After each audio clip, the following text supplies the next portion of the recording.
Hello, everybody. Welcome back to the Hearthstone Wild Open Qualifier. My name's TJ, joined by the Frodan in his lovely jacket, as always.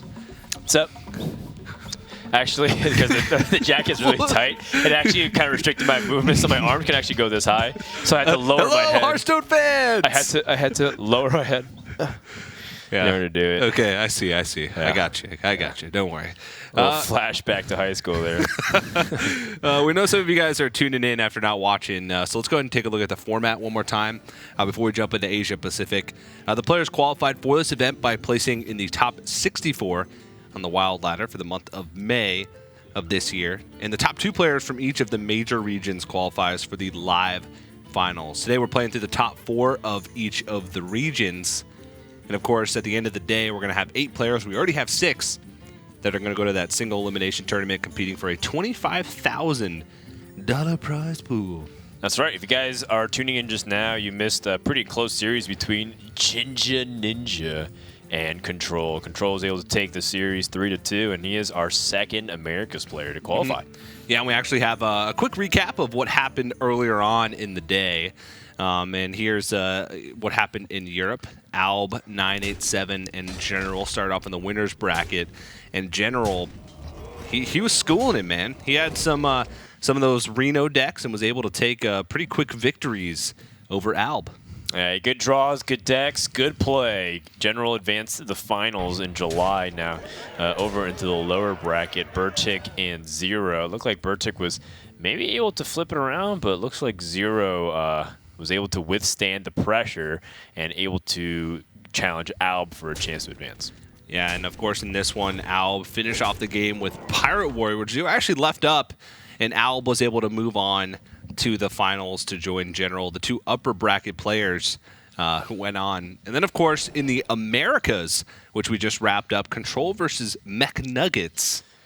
Yeah, the story of the entire tournament up to this point was Aggro Druid and its failures, as you can see right now. McNuggets had a little moment where he just pretty much overwhelmed the Druid, even if the Priest wasn't really set up to be that way. He was the one flipping the switch. And then over in Jinja Ninja versus Silent Storm, it was kind of the same thing, but this was the kind of the first series that we saw Aggro really finally find its pace. Before, Control was just beating up on Aggro nonstop. Yeah, man, did Jinja Ninja impress us in that series? I think notably his Freeze Mage play, which is what stood out. And he said he basically playing strictly Freeze Mage leading up to the tournament in order to prepare. Yeah. But then he went up against Control in the decider match and wasn't able to get it done in game number 5. Yeah, a reverse sweep there for Control, as he fist bumps us, and yeah, I didn't even have to sub, so free fist bump.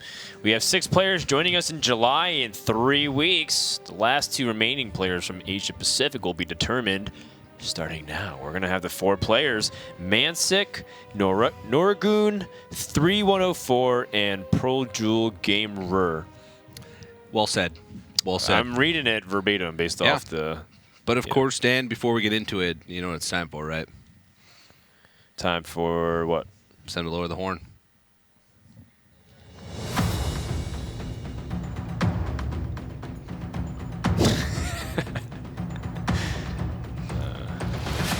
You know where that's been, right? It's been in Rob's mouth. Good. This used to be a family show. I love that horn. So you have rank 4 there, Pro Jewel Gamer. He's one of the players who qualified. And then we have Masinc, excuse me. I pronounced that incorrectly. And then over at 28, we have Noriggoon. And then finally in the last spots there, as you guys take a look at the people that qualified, we have 3104 at rank 51 who managed to get to the top 4. Now, Asia Pacific definitely is a little bit all over the board. You see a couple names that were familiar, like number 63 Ghost. He's a really strong player from Korea. Number 60, like you, girl.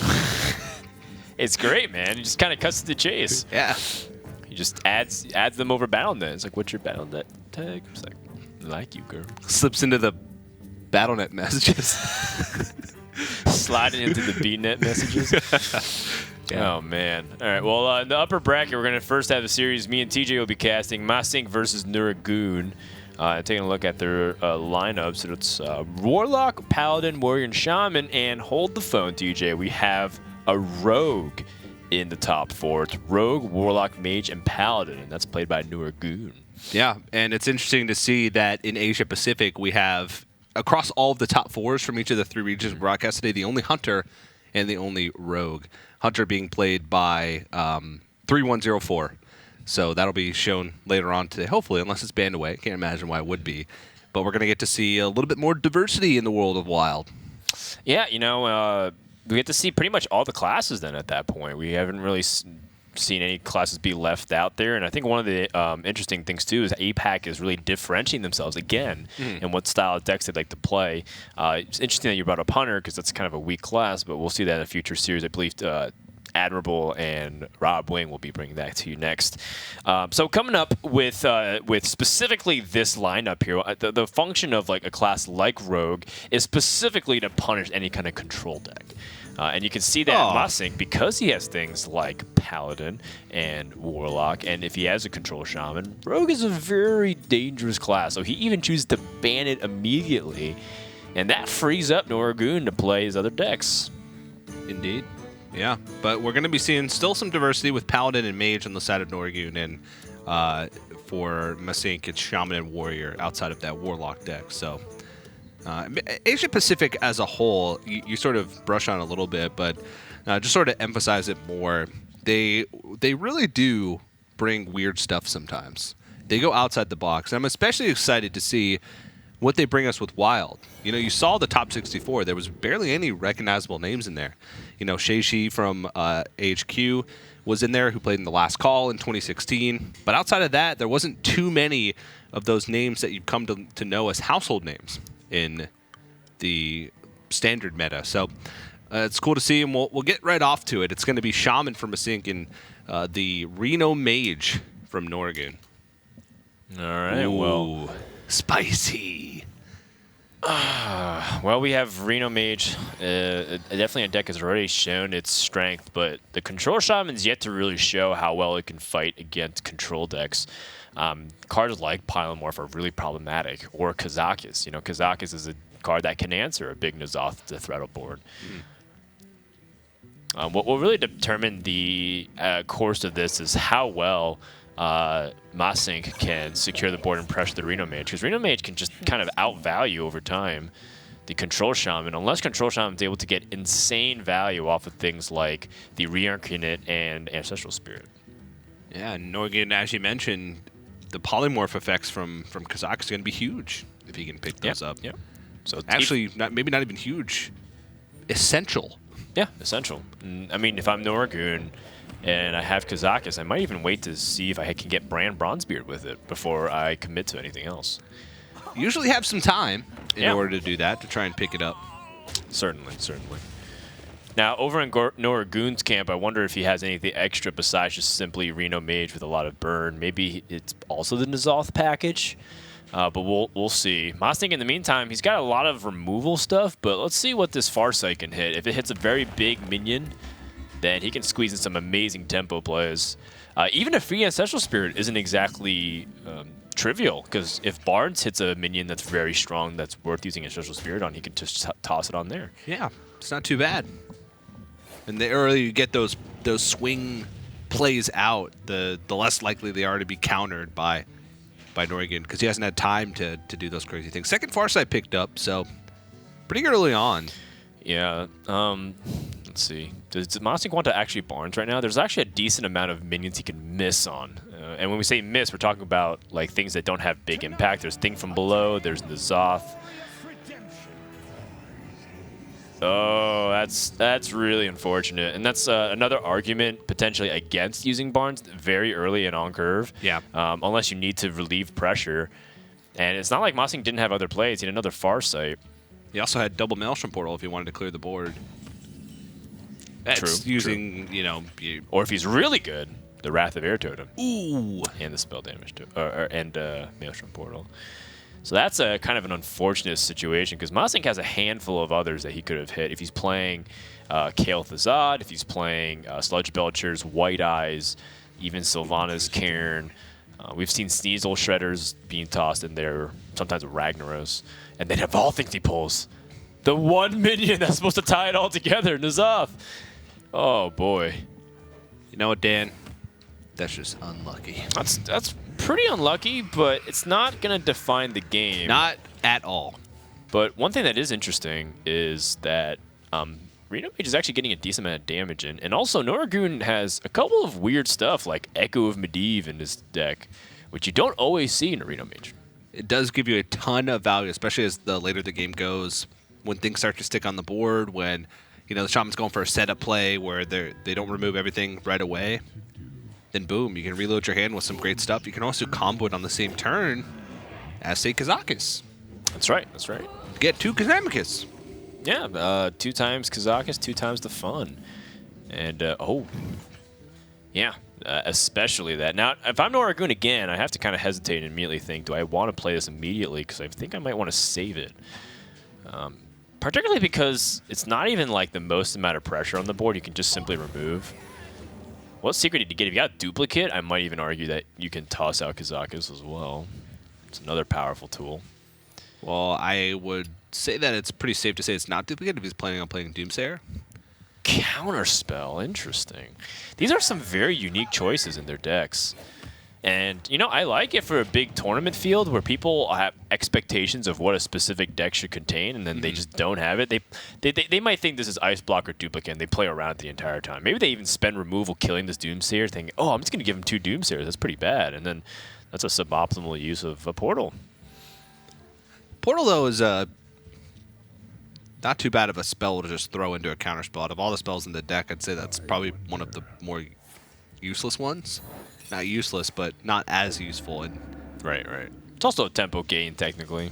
You traded 2 mana for 3. 1 card for a piece. But it was free, Dan. It came from the Mad Scientist. This is wild. This is technically free, a card. You're right. So I guess he lost 2 tempo then. He did. Reliquary Seeker, not a good outcome there. Wild does have a handful of pretty strong 1-mana minions. You look at Tunnel Drog being in the mix there. Oh, man. That's the first Dr. Boom we've seen today, actually. I believe Are you sure? I think we've seen another Dr. Boom today.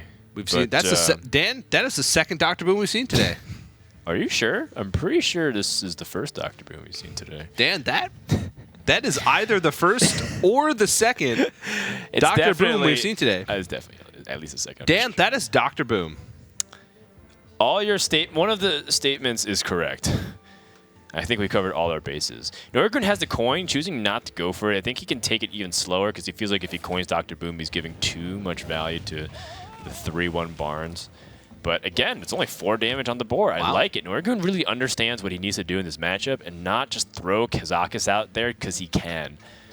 Really wants to optimize his value. At the very least, Kazakus coin Echo Medivh for the earliest next turn. Now, Masinc, on the other hand, he's got to get something going. One of the biggest problems with Control Shaman is the draw. That's why some of them play Ancestral Knowledge, because they just feel like they need to draw into other stuff. And at this point, Masinc has pretty weak plays. He's got a Sludge Belcher or he's got Farsight, but he can't do both. A lot of times it can feel like the Control Shaman's waiting for that 1 key draw, and they just don't have a way to get to it faster. Yeah, I've seen like Control Shamans kill their own minions with Rearc Incarnate because they need to get to the Ancestral Spirit portion faster, It's pretty amusing. Good old Dr. B drops onto the board here, and we have Masinc with a Hex to immediately answer it. And he's starting to put together some good pressure here. Looking forward to see if Masinc can actually start threatening the Reno Mage to actually take action, because Noriggoon's just sitting back and not doing anything right now. Yeah, this Farsight could be pretty key. Picks up N'Zoth.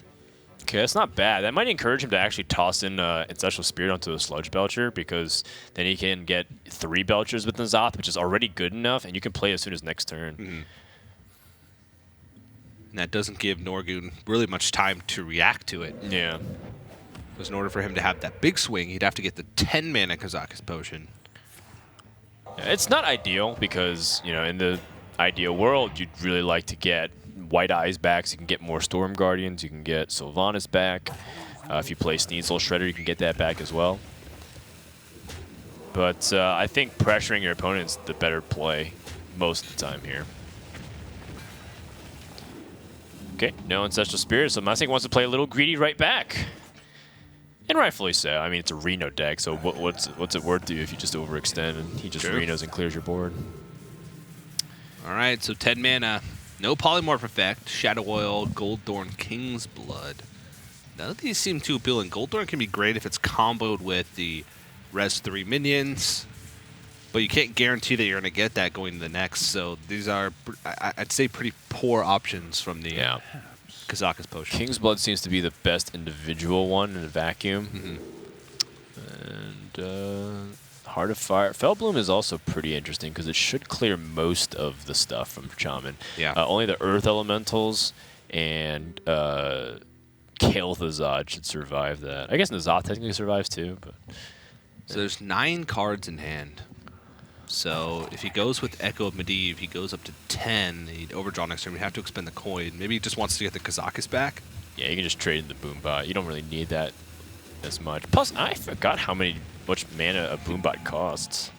Is it 1? I think it's just 1. Insane. If they just released Boombot as an individual card, would you put it in your deck? Probably. Maybe. Back in the Undertaker days? Actually, I don't know. No, I don't think so. Because it's basically... It's close. Yeah, Valda Elemental is really similar. Valda Elemental couldn't hit my opponent for 4 in the face. That's true. But also, then again... It's also 2 mana. Yeah, it's 2 mana. It's also not a mech. That's true. It is an elemental, though, which right now is better. Man. Mech Mage with Boombots just was nutty if they're able to play that on turn 1. Well, Masinc picks up Hex again. Now that he knows his opponent has a second Kazakus, kind of makes him reevaluate if he wants to be aggressive or not. Does have an option to just continue to push damage and take it a little bit slow. And again, this is one of the challenges of the Control Shaman. He just passed on 9 mana. That is just way too slow. So if Noriggoon picked the deal 6 damage everything, I wonder if he's thinking about it right now. Yeah, he did pick to give your minions +6 health as well, so... Yeah, it's too bad. So basically he wants a preemptive board, so otherwise the potion is just a really, really bad Flame Strike. The thing is, I don't know if he's ever going to have a board again, looking at the hand from Masinc. Masinc, sorry, not Masinc. At this point, I don't think you're wrong in any pronunciations. I'm trying to think about some of the other cards I might include, because he's already jam-packed a couple of other odd stuff, like Pilot Shredder, which, again, makes me think that he's playing N'Zoth. I wonder if he's cut any of his other top-end that we've used to seeing, because he had to play some other stuff, like Duplicate and Counterspell, right? So then he has to have another Ice Block there. I wonder if he doesn't have as much AoE as the other normal Reno mages. It seems to instead be more minion-based. Yeah, it's definitely a possibility. Finally going to expend this Frostbolt after holding on to it in his hand for quite a while. Ooh, Sneasel Shredder. Right, so I think Masinc has to be very judicious with how he uses his Sneasel Shredder. That could be a difference maker here, because that card's really hard to remove. So if you can play N'Zoth, like you can trade in your Belcher. Oh, if you play N'Zoth, you can't play... You only get 2 Belchers back anyways, because he didn't have 3 die, right? Because he didn't play the Special Spirit. Okay, so then if he does, then he can force his opponent to polymorph or play some kind of AoE and then play the Sneasel Shredder. That's the way you gotta have to layer your threats in this matchup. If you just play Sneasel Shredder, that is pretty much a giant waste. It's just gonna die. Especially since you haven't seen the Kazakus Potion. Right. Haven't seen the Polymorph. There's our good old buddy, summon a random legendary minion. And of course it's wild, which means every single legendary minion is in that pool. That's right. Anything from the classics like Millhouse Manastorm and Kazakus, or sorry, Sylvanas, to the new ones like, Kazakus and Tarantus. I don't know. You just said the same ones. Anyway, from like the old ones, like Blood Mage Thanos or Kazakus, to the new ones. like Blood Mage Thanos and Kazakus. It unfortunately cannot pull a quest. Ungoro actually didn't have that many legendary minions because a lot of the legendaries were taken up by the quest. Those were, much of the class legendaries. There's some really insane legendaries. Oh, yeah. I mean, there's like Kalamos, there's Tarantus, like you mentioned. Too bad you can't get Barnabas. Noriggoon is playing the N'Zoth, by the way, which, of course, we were just theorizing, but makes a lot of sense when you have duplicates, when you have shredders, you have all these other death rattle minions.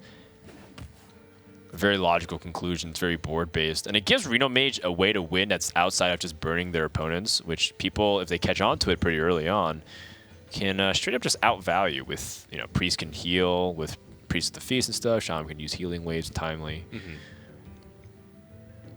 So Masinc, how long is he going to wait to pull a trigger on these kinds of things? He has an opportunity to Ancestral Spirit again and then try to summon a very intimidating N'Zoth board with 3 Belchers at least. That's already very good. But knowing how he's playing this line, he seems to be committing to a very greed line in general. So maybe he even concedes the board a little bit and then tries to climb back with Volcanoes. Because Volcanoes are terrible when you already have the board. When you play N'Zoth and you're charging with like N'Zoth and then Sneeds, basically you'll never play Volcano for the rest of the game. Yeah, so Masinc might be trying to let Noriggoon extend to the board and then make his N'Zoth push. Yeah, feels like you just want to sort of use N'Zoth once everything is said and done. Or get it out super early if it's going to be like really powerful. Your opponent's not going to have a way to deal with it. Right. Of course, Masinc had to consider the secret too. Ends up using the Tidal Surge there and passing. And I kind of like this, Masinc saying, I'm just going to receive your attack. If you're going to extend onto the board, I can finally get Volcano value. And then N'Zoth won't even be that hindered, because normally when you Volcano, you can't N'Zoth. And Noriggoon might not play around a discounted N'Zoth. So there's a surprise element there. Yeah. Sparring partner comes out from the piloted Shredder. Noriggoon's just going to use the Reno Jackson. It's one of the strongest minions he has in his hand. He's getting relatively low on the board. And, of course, the pressure that Masinc is going to put on is going to be definitely telegraphed. It's not like he's going to have a bunch of bursts from hand. But he second-guesses himself. He's just going to go with Azure Drake plus Anti-Heal Bod. He'll just play better, fits the mana curve a little bit more, and he can start using these Azure Drakes, which are duplicated back into his hand to get a little bit further in his deck. Devolve really just, again, not doing too much here. Yeah, and this might be room or a cause for Masinc to maybe use the first Volcano. I think he should still be able to clear everything as long as he trades his Searing Totem in. There's 6. Yeah, should be able to do good. I mean, if he wants to play that line of like being very defensive and then essentially do the same thing, pass, make my opponent develop into something else. Is he just going to be even greedier? Let my opponent have 7 power on the board? Oh, he's finally playing Sneeds? And then just accepting the fact that my opponent might polymorph it? Wow. Because even if he didn't have polymorph, he hasn't played his Kazakus potion for a while, so he could have something to stop it.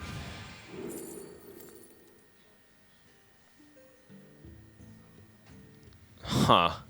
Well, Noriggoon's Vaporize is very weak into a Death Rattle minion board, especially when Shamans can summon totems. But Counterspell is definitely an interesting pick there. And I think Noriggoon might be considering that his hand's too full to pick Arcane Intellect. Yeah. Or they're just getting a little bit too far into his deck. That too. Well, fatigue might be a real issue moving forward.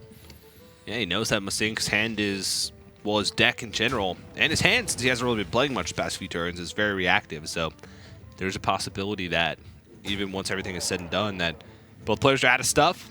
Both players out of cards, and Noriggoon did with that Arcane Intellect. If he had played it, would be, what, 4 or 5 cards deeper in his deck than Masinc?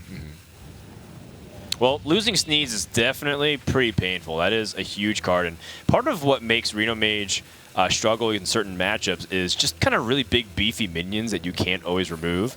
That's why even in the Reno Mage Mirror, for example, you'd actually pick summon 3 minions, give them all 6 health, so that way they just can't kill everything with like a Flame Strike. Yeah.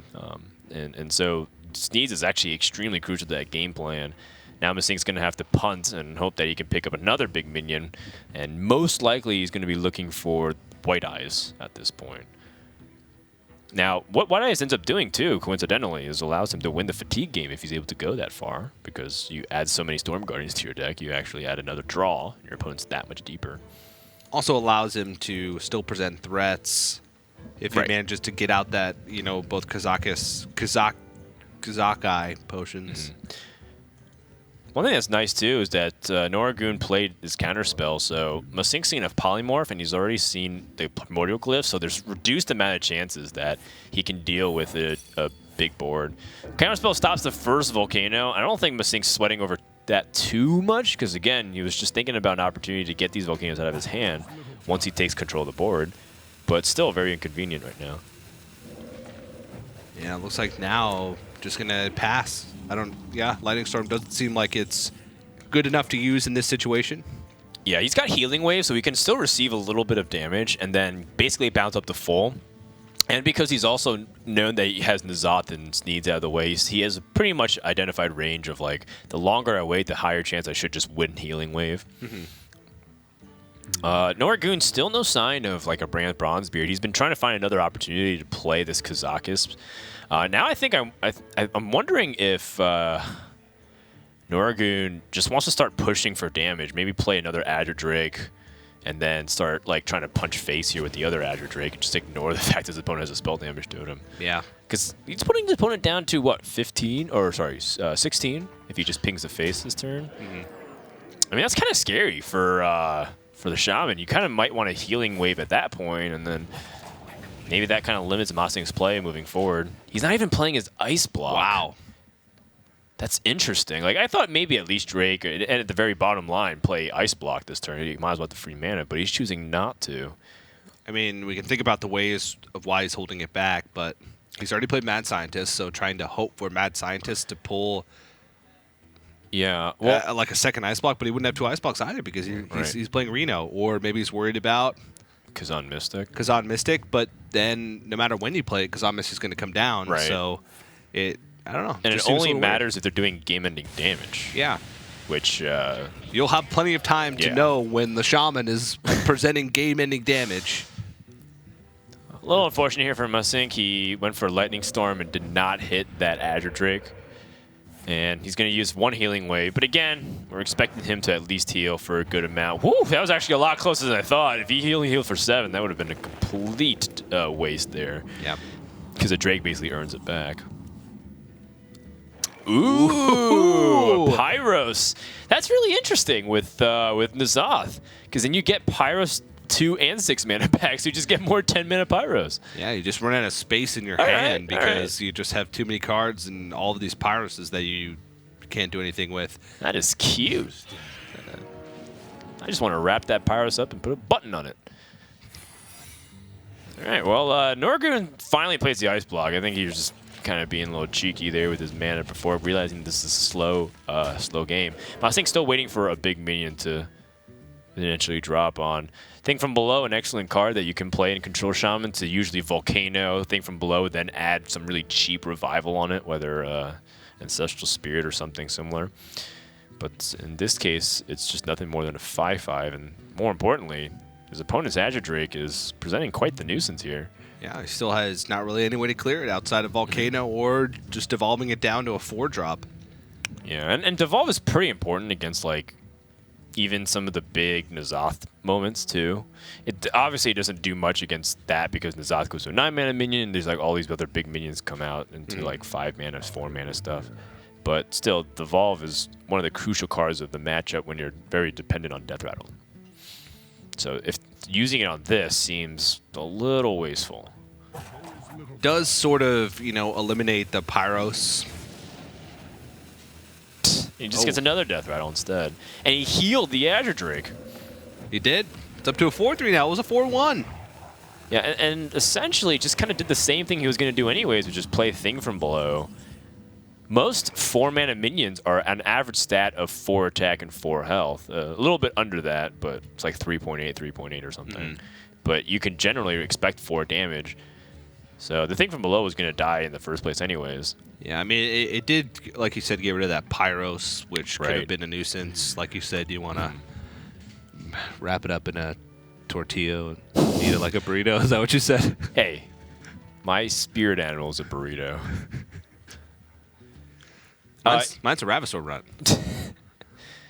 Well, Noriggoon picks up the Alex Strauss. That gives him an opportunity to be aggressive in the coming turns. Part of what he doesn't want to happen is to play Alex Strauss and then overextend and his opponent clears his board. But if he's able to play Alex Strauss, and put 5 damage immediately, put his opponent at 10, then we're talking.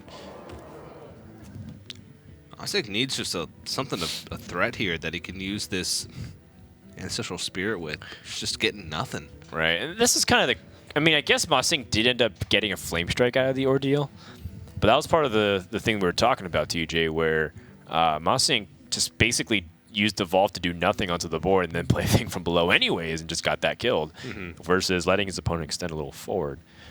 And that's kind of the difference between utilizing your control resources appropriately or wasting them. Remember, Masinc had 2 portals in his hand, and Drake's lived by 1 HP. That's one of the things you have to be considerate for. Don't just toss in. Yeah, it's like don't just say, okay, this is a bad matchup. I'm not going to even care about this card. Sometimes you have to find use for it. Yeah, and Social Spirit also, as you mentioned earlier, does not work with N'Zoth. Can't just make a minion a Death Rattle minion. Right. And Noriggoon's kind of recognizing that Masinc's not only low on cards, but he's been constantly having awkward plays over and over. I'm almost, again, I'm still like pretty surprised that Masinc hasn't considered playing N'Zoth early and then trying to use Ancestral Spirit and other stuff to try and climb back after his opponent has to use his removal. But at this point, he's maybe so convinced that Noriggoon has some kind of transform everything into sheep that he just feels like he's hopeless without it. Yeah, Noriggoon just going to continue to push damage with the 5 damage he has on board, which is, it just seems like it's going to get there. Masinc's out of stuff. Yeah, he doesn't even have any cards left. He's only got 8 cards left in his deck. Jeez. Okay, well, I still think he can go for it. It's his best play. If he wants to take even more damage, then you're playing with the risk of maybe his opponent just has game-ending damage. You know your opponent has another Kazakus. You know your opponent has a 10-man Kazakus potion. That can scrap together for a lot of back-to-back burn, because at most, those Kazakus potions can deal 8 damage directly. Masinc's waiting for like a good opportunity to drop the N'Zoth, but being the most greedy in this position. I mean, Control Shaman struggles in these control matchups, man. And they really need to find an opportunity to pressure, and he's just not. He's the one taking damage for like 5 turns in a row now. Is he going to Healing Wave again to try to be stalling even longer? And Noriggoon's just going to do the same thing. He's just going to keep attacking and passing. Yeah, and if he goes for a Healing Wave here, then Alex Shaw is going to come down, put him even lower than he was before. It just sort of gives Noriggoon that excuse, and he does go with N'Zoth. Just brings back the 2 Sludge Belchers. It's a painful choice, but I think it's the right one here. And now is the time to go for the Kazakus potion for Noriggoon. He's got 2nd Kazakus, and he knows that basically the big push is over for Masinc. N'Zoth is used, so now he's only has to deal with these minions sort of 1 by 1. Yeah, for now. Another follow-up threat could be if his opponent has Kazakus or the Ancestral Spirits on White Eyes and brings out the Storm Guardians. If he uses this potion, his minions will survive, I believe. Yeah, because they'll gain plus 6 health first, and then it'll deal 6 damage to everything. So essentially, it'll just negate itself. In which case, he would want to use it first, and then trade in the Korkan Elite into one of the 1/2s to clear off as much as possible. Oh, yeah, there we go. Just looks weird. Yeah, a little funny. Way to demonstrate it. Oh, we finally got some action here. Masinc picks up the Earth Elemental. Now, Earth Elemental, most importantly is that your opponent already used even Meteor now. So maybe that's an opportunity to slap on an Ancestral Spirit and just press for damage. I'd even be really tempted to throw in Healing Wave on my N'Zoth. Just to keep one of the only minions you have left alive, yeah. Could be an opportunity there. I really think you can't win without a big board. And your opponent just used a Kazakus potion, so he's shown that he doesn't have the burn to try to end the game in 2 turns maybe. Like Fireball and Kazakus potion or Pyroblast or something. And Noriggoon's also going to need a turn to set up Kazakus, should he want to find another polymorph effect. Just giving up his minions. There's not many minions left in the deck, but we do know there's another Earth Elemental and most likely a White Eyes. And that's pretty unlucky there if you think about it. Masinc's strongest minions are all in the bottom of his deck. So it doesn't play the Ancestral Spirit, probably in hopes for the White Eyes. Yeah. Noriggoon also has been waiting for Brand for a while, but he's nowhere to be seen. Been holding on to that second Kazakus for what seems to be ages now. He's going to play his own N'Zoth, seen one Volcano already played, but this should probably come with the expectation that he thinks another Volcano will come. But that is a lot of health. It's a lot of health, but it's also kind of soft because of like boom bots and stuff. And in fact, didn't he have more than these Death Rattle minions? I think the boom bots may have complicated the spawn. It's interesting to think about.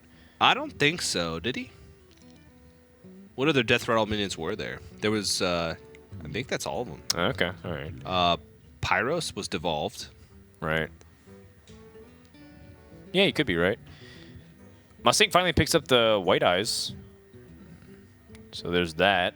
You can't White Eyes and do everything else, like with Healing Wave and Ancestral Spirit. The Overload's very relevant here. And Volcano is seeding board back to Noriggoon because you can't really fit anything else in there. Yeah, I don't know if I mind that, though. Again, you have to figure out how you win, and if you're just going to plan on holding on to this Volcano forever, you're never going to get use for it. Now might be a good opportunity to try and get Volcano value. And then how do you do it? You trade in your Earth Elemental first to try and... I think you have to do the N'Zoth to guarantee a clear. Yeah, you have to go into N'Zoth and specifically do that. Looks like he's just going to try and get immediate value off of this Ancestral Spirit and go face. I mean, I don't mind that either. Doesn't really get the heal that he wanted because his opponent pretty much had no more minions left in his deck.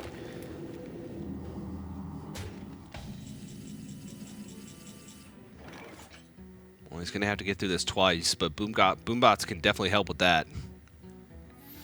I doubt he has any secrets left in his deck. We saw Counterspell, we saw Duplicate, there's an Ice Block up at the moment.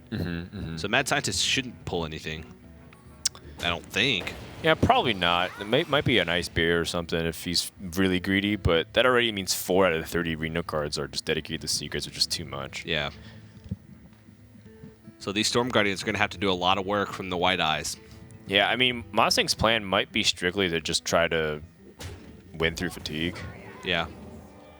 As you can see, no secret being pulled.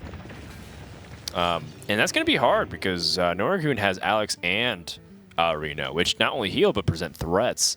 And Masinc has only so much more removal left in his deck. He has 1 Storm.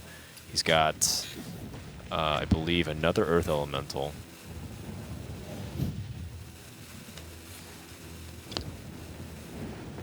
Well, we'll see. Ragnaros is also a potential minion in the deck. Yep, Ragnar. Well, if he's playing Sneeze, I don't know if he's playing Rag. It's kind of 50-50 on that.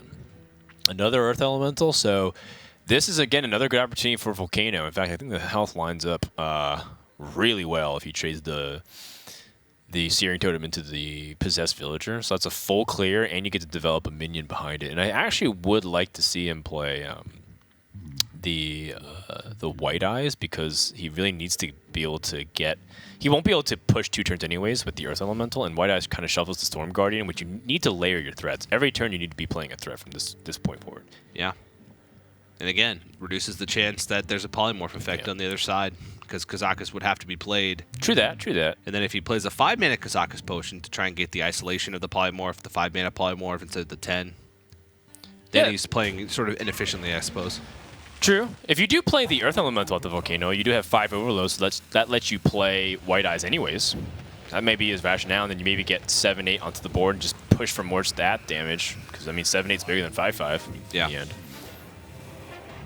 But it goes with White Eyes. There we go. Finally. The man of the moment has arrived. Better late than never. And he gets Brand Kazakus, which he's been waiting for. Now, here's a question. What do you take double 10 here, DJ, or do you split it? Maybe 5-10? I think 5-10 is, if I think back to the time when Kazakus was in its glory days just a few months ago. 510 was usually the choice just because you need that flexibility, or you want that flexibility. But in this matchup, double 10 could be a possibility considering they're not really playing on curve. What else are you going to play with a 5-mana Kazakus Potion? Oh, so Noriggoon chose not to take the summon minions one. I think that was just kind of straight up damage. Ooh, still no polymorph effect. Yeah, but he already saw the Zoth being played, so I don't think that's that big of a deal. Yeah, but as we get, further in this game, the Storm Guardians could become a big deal. But I guess damage alone will be able to deal with those since Storm Guardians aren't infinite. Well, another thing, too, is Masinc has already used both of his Ancestral Spirits. So there's only one Storm Guardian. Oh, yeah. He's already used N'Zoth and his Ancestral Spirits. Reincarnate. Unless he has Kael'thas and Reincarnates, which I don't know if he actually has in his deck based off the way I'm looking at the build currently. He's only got 4 cards, and one of those is Sylvanas. Right? Oh, no, Sylvanas was from Noriggoon's deck. Yeah, maybe if he has the Sylvanas. I'm thinking that he has another Storm, because you have to build Control Shaman primarily first to beat aggro. That's priority number 1. Yeah. Priority number 2 is trying to beat its slightly worse matchups. And Control Shaman does struggle against a lot of stuff, especially Reno Mage. Yeah, it looks like this is going to be a tough end of the road here for Masinc. Is winning in fatigue even possible? Yeah, the damage to face actually does really matter here, because killing Brain might be really tempting, but he's pretty much gotten all the value off his battle cries, right? Don't you kind of want him to draw 2 cards with Azure Drake? It's an interesting thought there, like whether or not Masinc should have actually just let Bran live and then try to push damage to face and try to put his opponent down. But I guess the problem is that his opponent has Reno still, so there's no relevance in that. Noriggoon maybe just trying to finish the game through burn. I mean, he's already revealed to his opponent that he has an 8 damage Kazakus Potion. Or a 5-mana one, but... Job done. Let it fly. Yeah, and that kind of gives Masinc an opportunity for tempo. A power mace. I was not anticipating that card.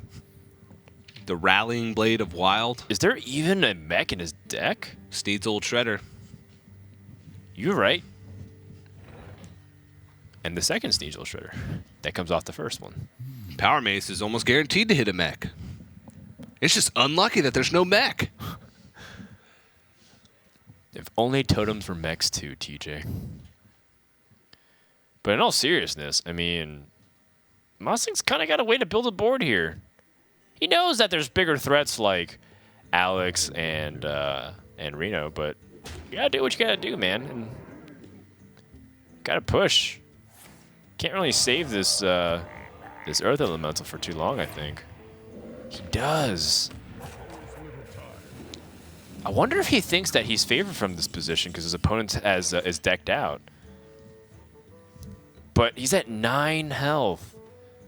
I mean, Noriggoon does have to win the game with what he's got right now.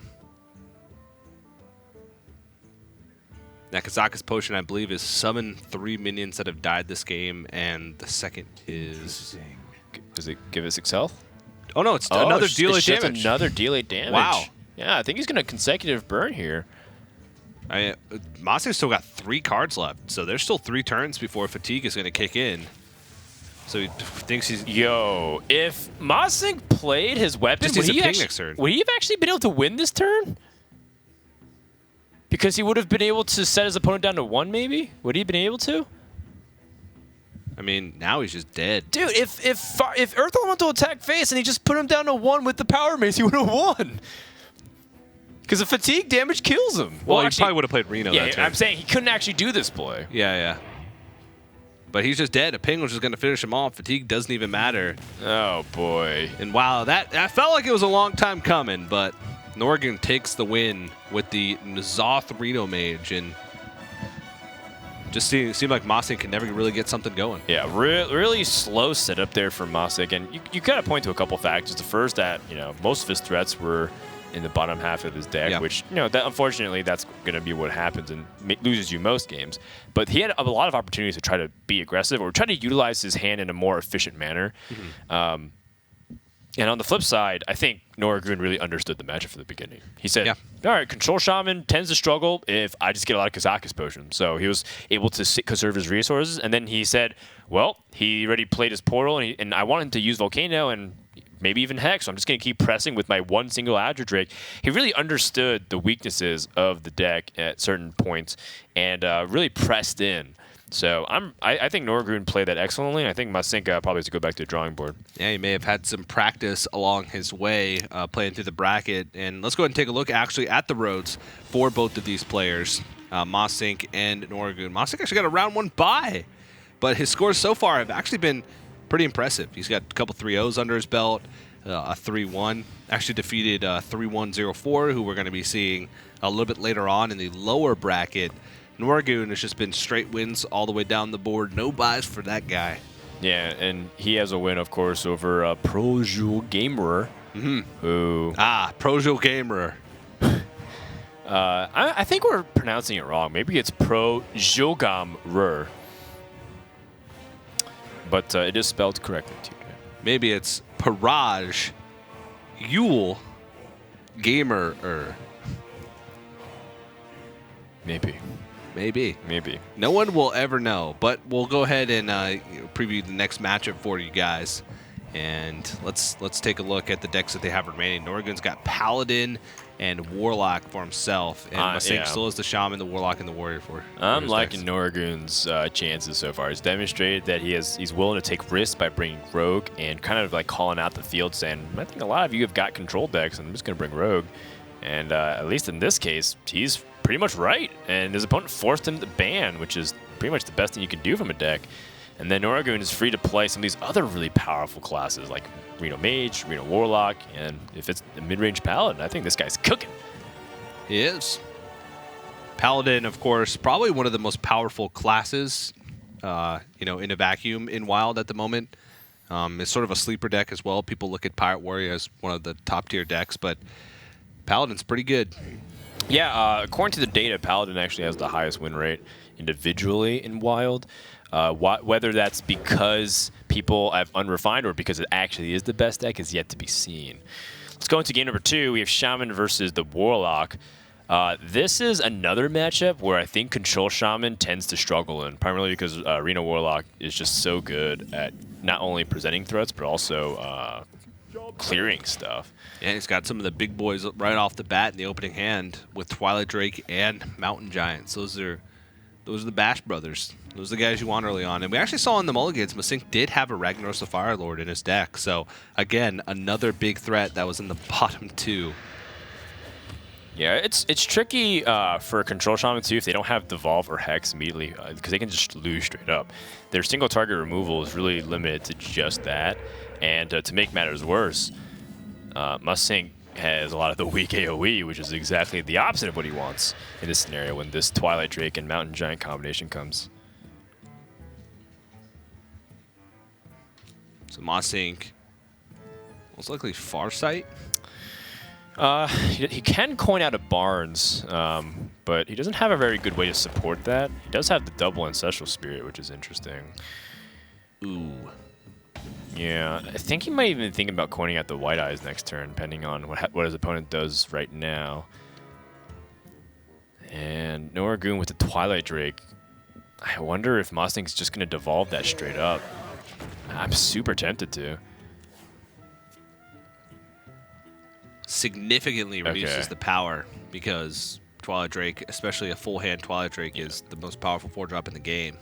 So I think because of like the way this matchup ends up getting, like what ends up happening if they go even is that Control Shaman has N'Zoth and Noriggoon has Jiraxes, and if you're able to clear the board one time with like Twisting Nether, which obviously they'll keep, or Shadow Flame with Sylvanas, which is very powerful, then Jiraxes just closes the game single-handedly. Control Shaman can't close it. They have Lightning Bolts at best for burst, and so Masinc has to really think about ways he can be proactive. That's the primary way, and I think devolving this Twilight Drake is really important. Not only just because it's a 4/9, but because the way the Reno Warlocks can follow up. If they have a Shambler, if they have a Mountain Giant, they have a Faceless Manipulator, you can be in trouble.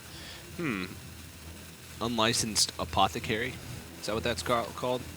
Yeah, unlicensed apothecary. Yeah, that's the guy that deals 5 damage for every minion you summon, right? I get that mixed up with Street Trickster sometimes because the art looks almost like really similar. But Street Trickster, of course, is the 0/7 neutral demon that gives spell damage. Oh, there it is. Yeah, see, look how similar the arts look with the Street Trickster. Although they kind of have similar art. In fact, one guy ended up going into pharmacy, the other guy ended up being a dealer. Yeah. Make good choices, kids. Stay in school. Well said. All right, well, Masinc kind of has to deal with another big threat here. No Hex still. No Volcano. On the flip side, though, Noriggoon, an unlicensed apothecary is a little bit awkward. It's going to deal damage to him when he summons the minions. Dr. Boom is don't a hefty Dr. price. Boom ever when you have an unlicensed apothecary. Oh, man. I mean, you think Dr. Boom would have been balanced back in the day if he did 15 damage to you when he summoned him?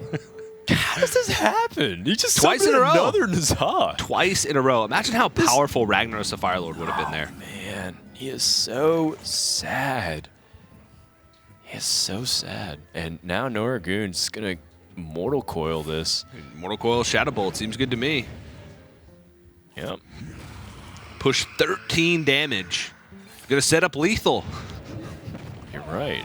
I mean, we're kind of laughing over here, but it's very much a real possibility because he can just, Hellfire push for lethal. Yeah. And just kill him next turn. This is the big problem with Control Shaman. They don't have the immediate removal. And that's just the tip of the iceberg. Oh, there's Volcano. All right, Volcano. But he's actually a little bit off because right now there's 17 health and it does 16 damage. So he have to portal as well. Unless he gets really lucky and just kills the Mountain Giant and the Apothecary before. The likely outcome is that Mountain Giant lives. Yes, the most likely outcome. At 1 health. The second most likely outcome would be the Apothecary living. Street Trickster. I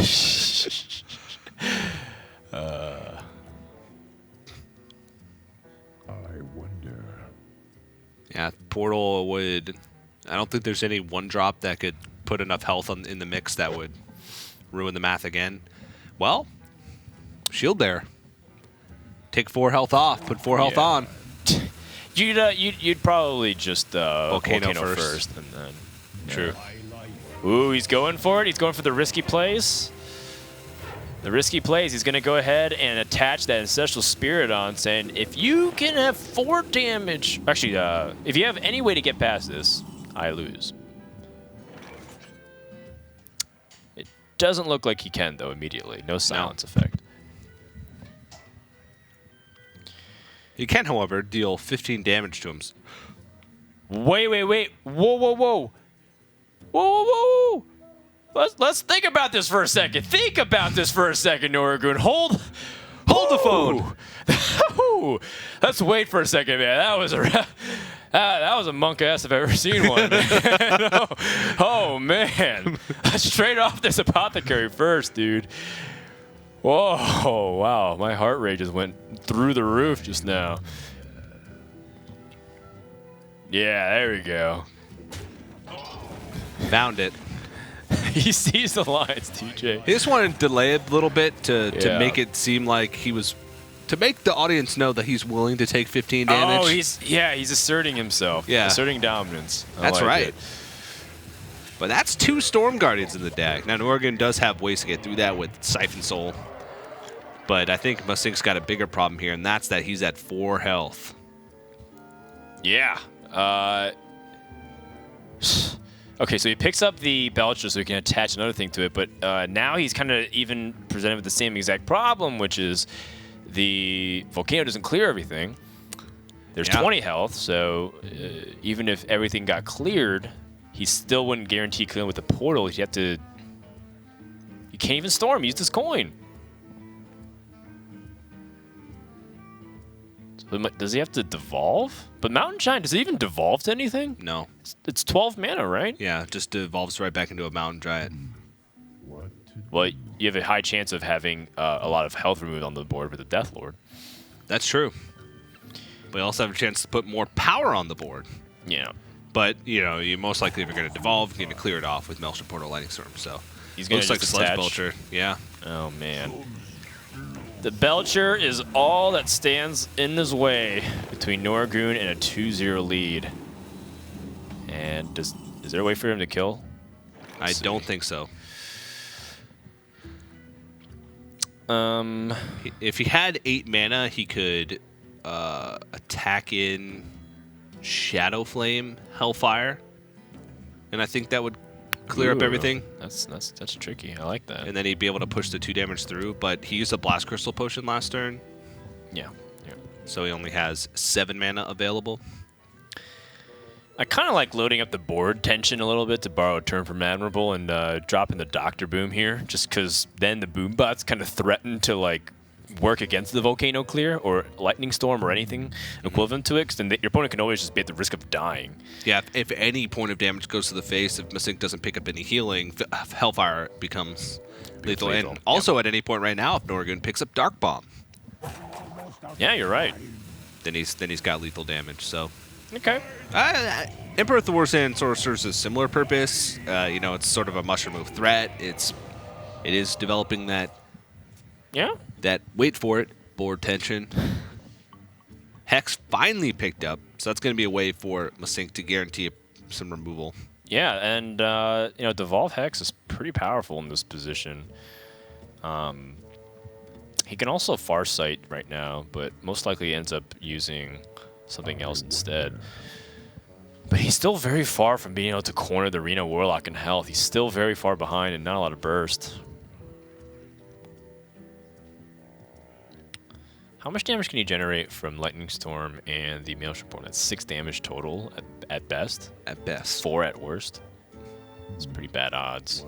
He's going to go for it. Portal first. The light protects me. Oh, it's guaranteed 5, sorry. So... 6 at best. He's going for the AoE clears. And see what he pulls out on the other end. He's hoping for something really big. Elemental. Ragnaros! That helps a lot. My goodness, that changed the dynamic. Noriggoon still 1 damage off lethal. Gotta wonder, man. Did Noriggoon dig himself a grave by playing very passive and playing Emperor Thorsan? Dr. Boom there could have won him the game. Could have won him the game. And now, I mean, where's he going to find 6 mana to fit in a Dr. Boom? Well, I think Siphon Soul has to be slated this turn. He can go for... Pilot Shredder afterwards. Yeah, Pilot Shredder afterwards. Mistress of Mixtures, I don't even know if you play that. Well, I definitely think the Siphon Soul is warranted. You could go wider with Galaga Crawler or Mistress, but I think Pilot Shredder is just better. Yeah.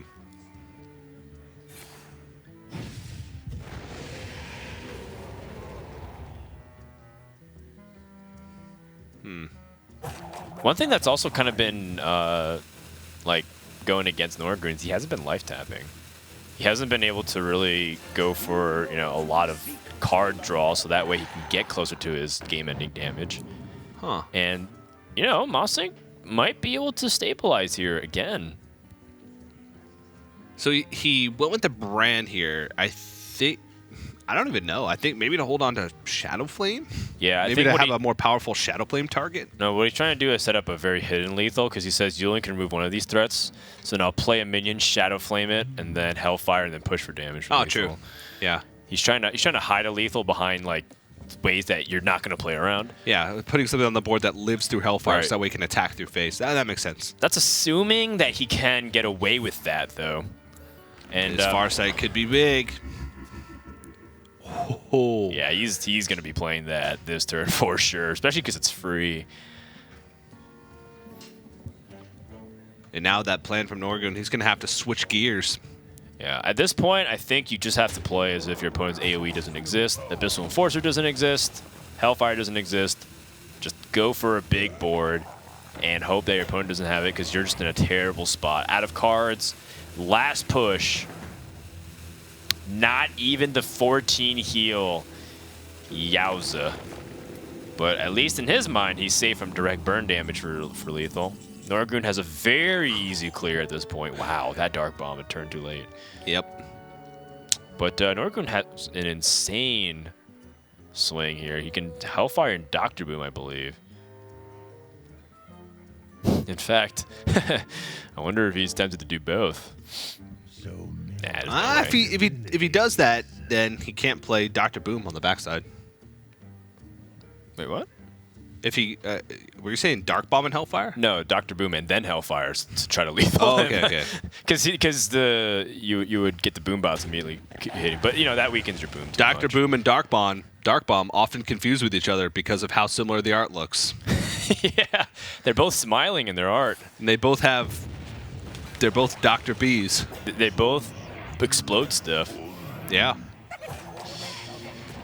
Dark Bomb is essentially a well-trained boombot. Yeah, I guess. It's Boombot's final form. Yeah. Power creeped. All right, well, Masinc picks up the Earth Elemental. He's still worried about Dr. Boom, but that card's got to come down this turn somehow. I wonder. He can Hero Power first to try and minimize Boombot damage the best he can. He can also ignore it. You can devolve. He can devolve and push. I think devolve is also a really powerful tool to get past taunts and, you know, Actually win win the game straight up next turn. I wonder. It's actually quite tough. Yeah, so you get 4 damage in now, and the Earth Elemental is not surviving. Yeah, maybe you do devolve because you need to get these Boombots off the board too. Is that a Mogre's Champion? That thing is a 6-mana. That's 8/5. lethal. Yeah. Oh no! Please tell me this thing lethals. Oh my goodness. There it is. Are you ready? That is an ogre riding an alligator to victory. Oh man, I'm standing on my feet, TJ. I need to see this right now. He's got a 20% chance to win the game. No, if it's stat divided by 50%, right? Because he has to. It's a 50% chance to attack the wrong target first. Dan, it's a 50-50 to win the game. It's 50% chance to attack the wrong target, and if it misses, it's a 1 in 4. Okay, so it's a 1. It's a 1 in 8. Let's go. Oh, he's gonna increase his odds. I like it. He's thinking on his feet. There we go. He could do it again. He could Dark Bomb. So now it's a 1 in 6.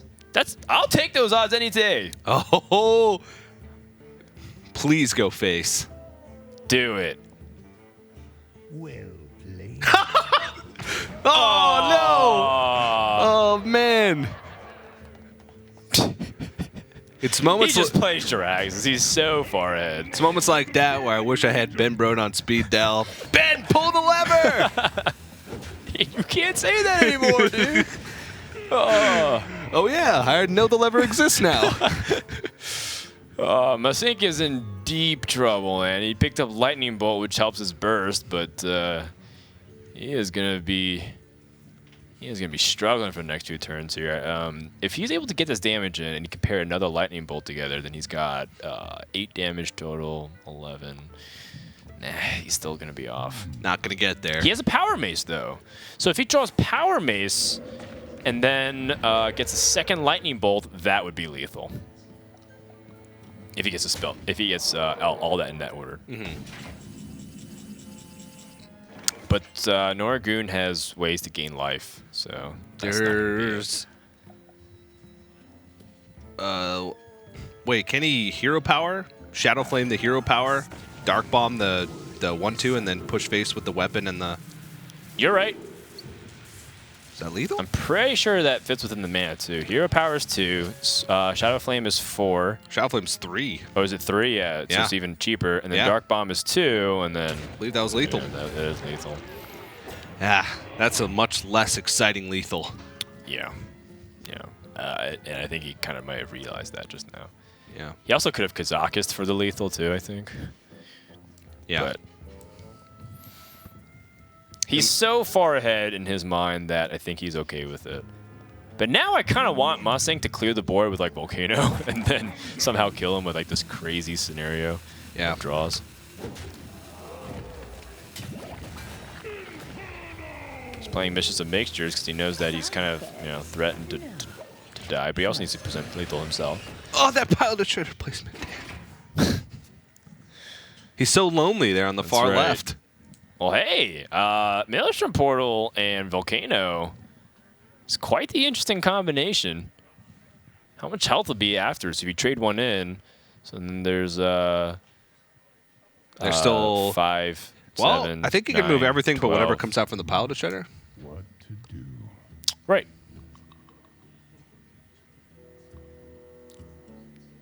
Then maybe you could even Lightning Bolt it, but then are you ever winning? Maybe it's a Doomsayer turn. Just gotta hope the old classic Doomsayer comes out of the Pilot Shredder. Just for old time's sake. What to do? We're waiting to see what Masinc thinks. He's basically his back's to the wall. He's got to do something here. But Reno Warlock's been coring this Control Shaman for quite some time now. He's going for it. The one and however many 2-mana minions there are in the game. Well, that's the other kind of 2-mana minion that messes with stuff. But Masinc is going to concede, and that is a 2-0 lead. Only one more game for Noriggoon to advance to the finals. Very impressive stuff from him so far, except for the slight mislethal there with the Mogor's champion. I mean, Kappa. Yeah, the thing about the Reno lineups is that they're not only really they're like decent against aggro. Reno Warlock does tend to struggle against aggro a little bit more than Reno Mage does, but they're also extremely powerful against control.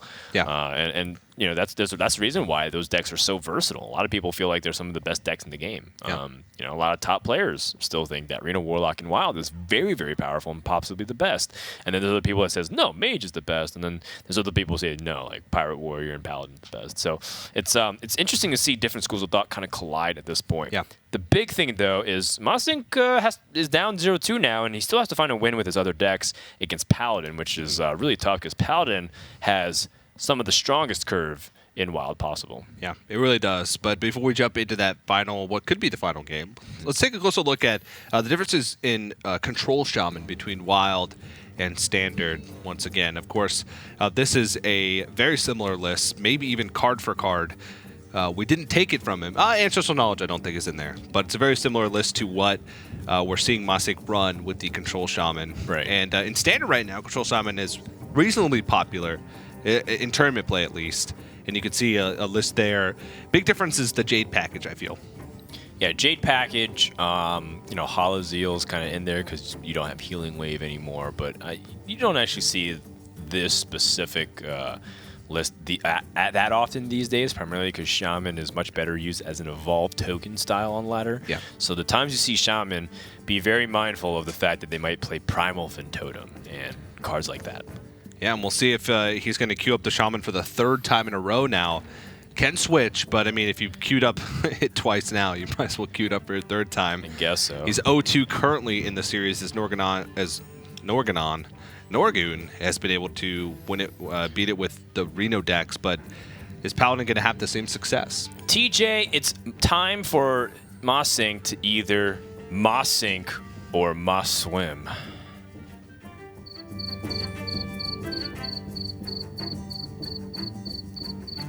Get it? Wow. Good. Nicely done. Thank you. Thank you. I was waiting for him to go down 0-2 to bust that line. That's what Dan does. Before his prep before each match, he like looks at the player names and like the decks, and he's like writing down like these funny little puns, laughing to himself over in the corner. Yeah. That's right. That's right. That's what I do too. I learned from the I best. think you're projecting, DJ.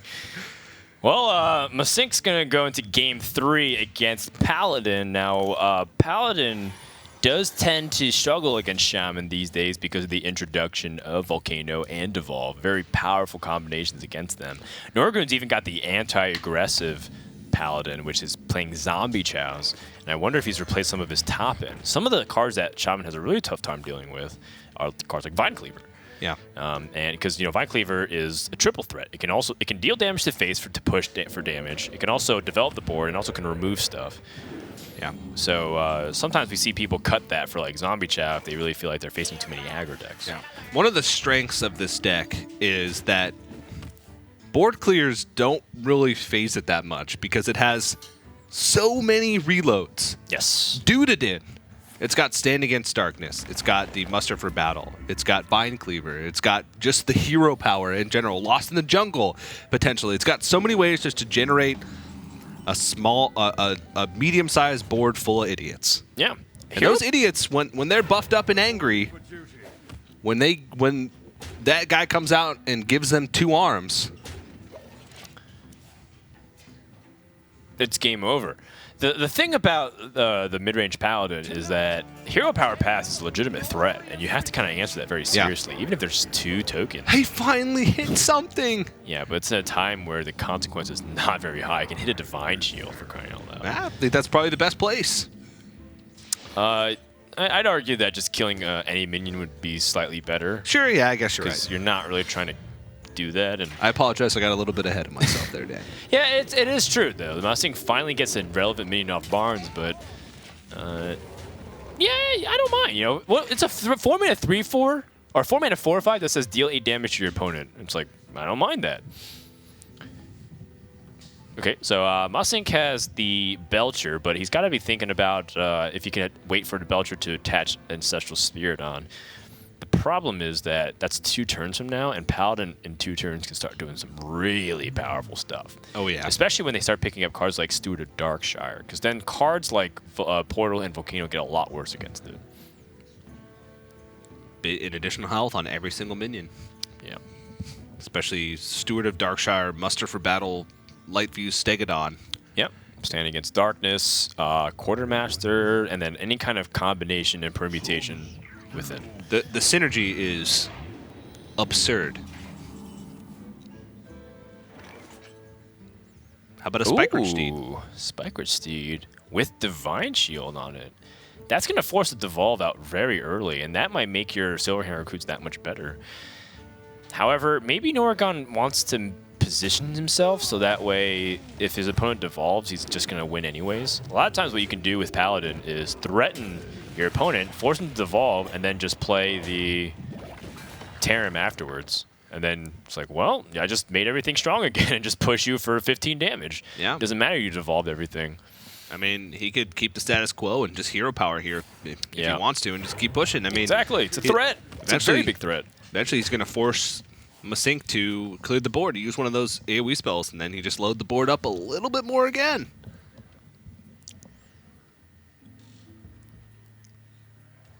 Well, it picks up Healing Wave, and that's not very useful right now. And I think Masinc is somewhat tempted to Portal. He has 2 in hand, but he should hold on to it. That's one of the big disciplines about this matchup, being able to find the right time to use the resources. 2 Portals is very tempting when you see 2 1-health minions on the board, though.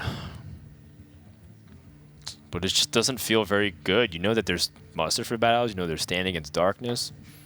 But if the Paladin's smart, he doesn't play into Portal. He always waits for those 1/1s to just be converted immediately. So he waits for Muster for Battle to combine with Steward of Darkshire or with Lightview Stegodon or Quartermaster. Especially now that we're getting into the mid stages of the game. Yeah. Might just be a hero power here. Yeah, man. Masinc better think hard about his turns. No? No. I quit. Oh, web spinner. Tavern Brawl is not supposed to open for another 2 days, TJ.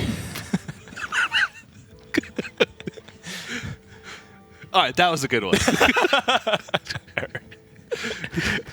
Hey, he does have a Vine Cleaver in his deck. Okay. You tickled my meme bone. That's right. A stop clock is right twice a day. Woo, we're in there.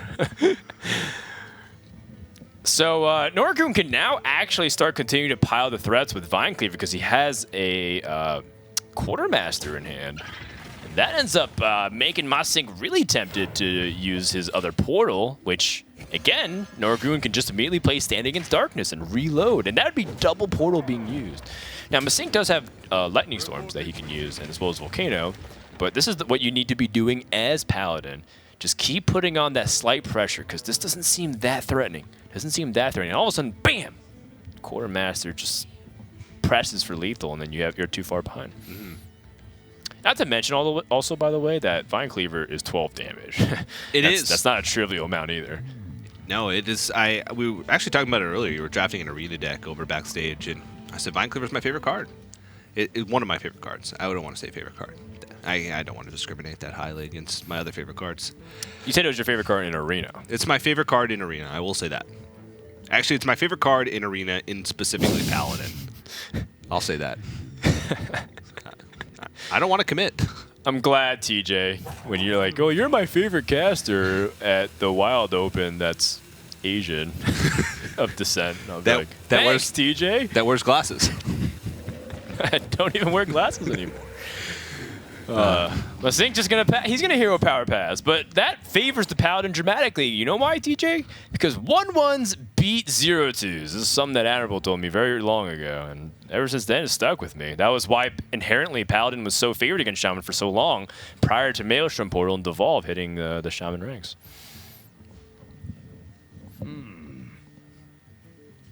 Looks like it's going to be time for Spike Ridge Steed. He's mousing over it. Again, he's sort of trying to find that balance between putting on enough pressure to force things out of Masinc, but not enough to where he's expending too many resources in order to do so. If he plays Spike Ridge Steed now and baits out one of those key removals like Hex or Devolve, that means that next turn he's going to be able to play Tyrion pretty safely.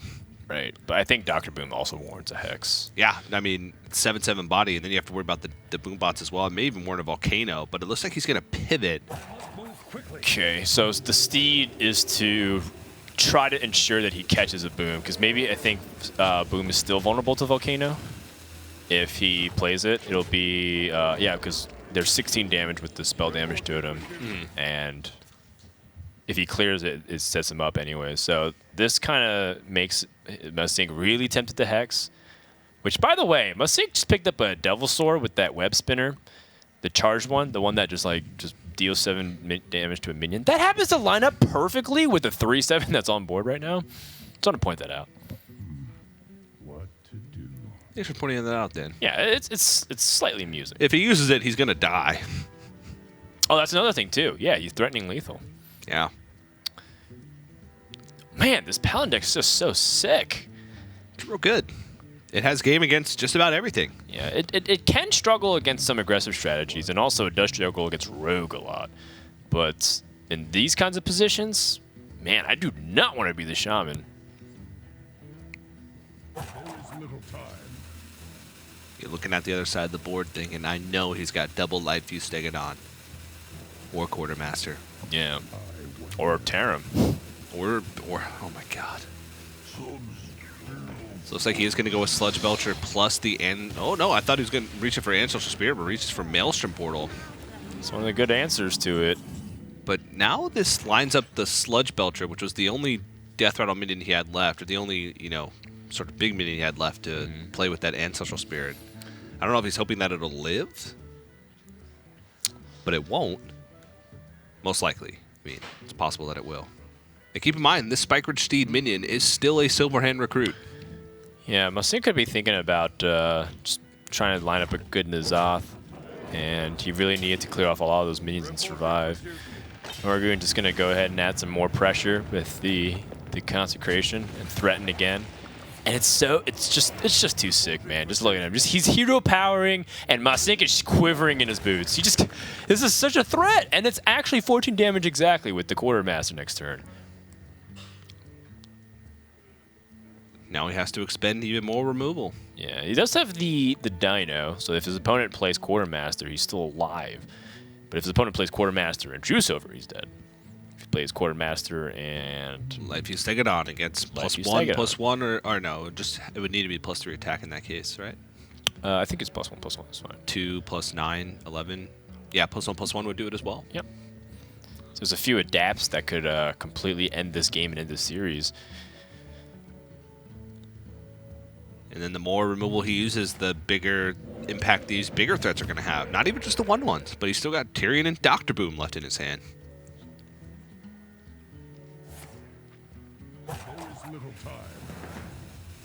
Okay, he wins the Joust and on the healing wave, so he heals back up to 28.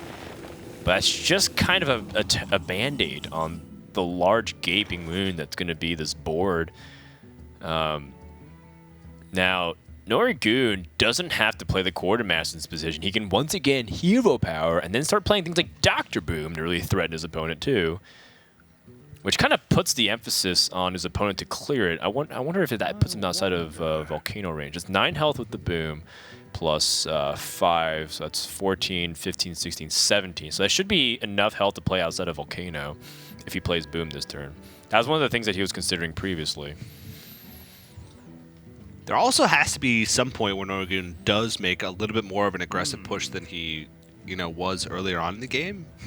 He has used his Consecration, which is really the only other quality activity he has besides just 1/1s being on the board. So if his board gets cleared and Masinc's able to, develop a threat, and it does take Noriggoon a couple turns to get all of the stuff online, all that really threatening stuff online. So full board too, by the way. So this is very much a threat. It is. Volcano is out of the question. Well, it's not out of the question, but it's not going to clear everything. Most likely Boom will survive, and also Masinc takes a chunk of damage. White Eyes is certainly interesting. Okay, now we can actually start getting pretty interesting results with N'Zoth. If you play White Eyes and then Hex and then Ancestral Spirit onto the White Eyes, and then you can set up for a N'Zoth. What ends up happening is you end up getting a crazy amount of Storm Guardians into the deck to the point where you have a very high likelihood of drawing it, and then Paladin can't really deal with it too efficiently without Tarim or Equality. Tarim, Equality, Poisonous Adapt.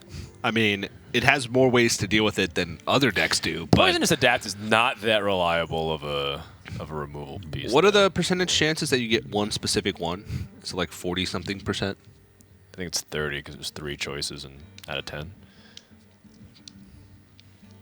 Right? Or no, that's a fallacy. Oh, I'm pretty sure it is because it's I don't know. So Right. Yeah. It's I think it's more complicated than that. okay. I'm not that optimistic. Ooh. So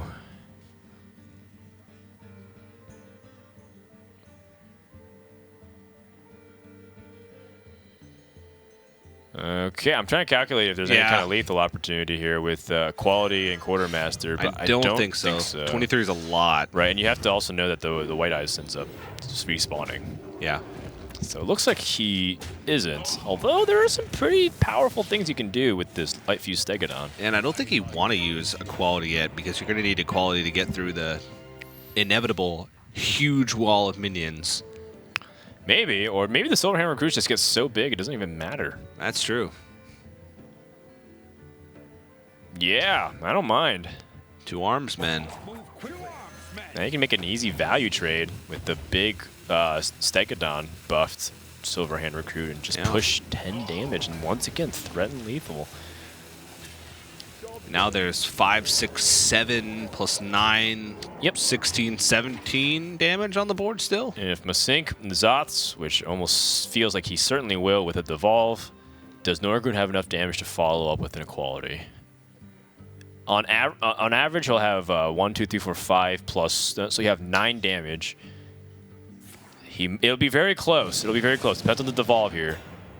Whoa, he got 5 damage or 6 damage instead. So it looks like he's alive, just barely. And he's going to have 4 Storm Guardians in his deck. Oh, I forgot about the Belchers. Yeah, he's very much alive.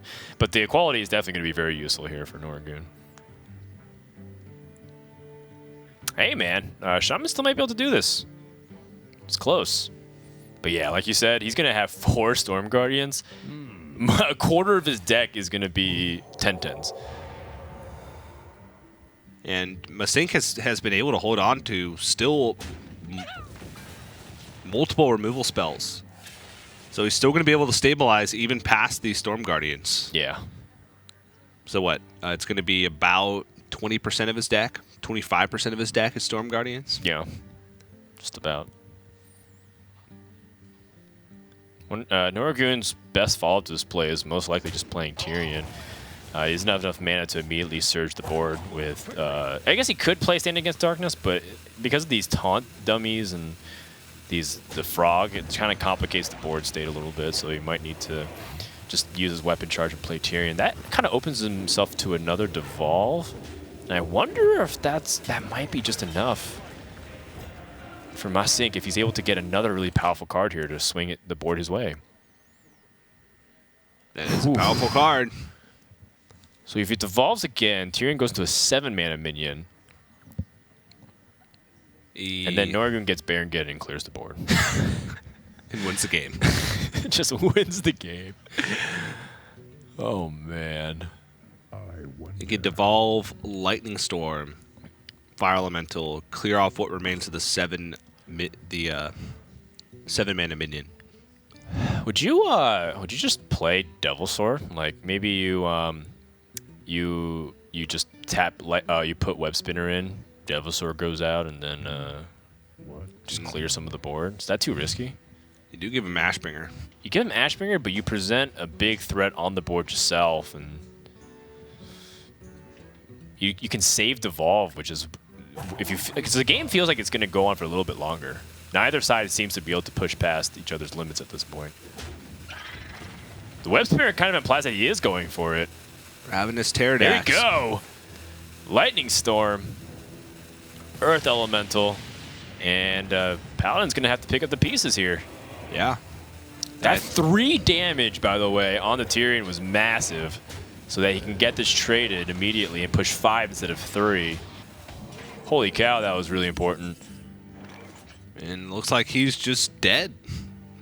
Unless he gets taunt on his Silverhand recruits. Yeah, and we were talking about how Shaman definitely has the edge because of things like Devolve and Hex. And Noriggoon... Yeah, Devolve will do it anyway. Yeah, well, he's going to try to search for the right that. But Noriggoon also took his time, really, to push. And all of a sudden, Shaman just snuck in that one N'Zoth. And Noriggoon couldn't clear. Yeah, really interesting matchup. But at the end of the day, it looks like Shaman will come out on top, and Masinc, despite losing 2 in a row, is able to finally find a win with the Shaman deck, and Noriggoon's still going to have to try again with this Paladin.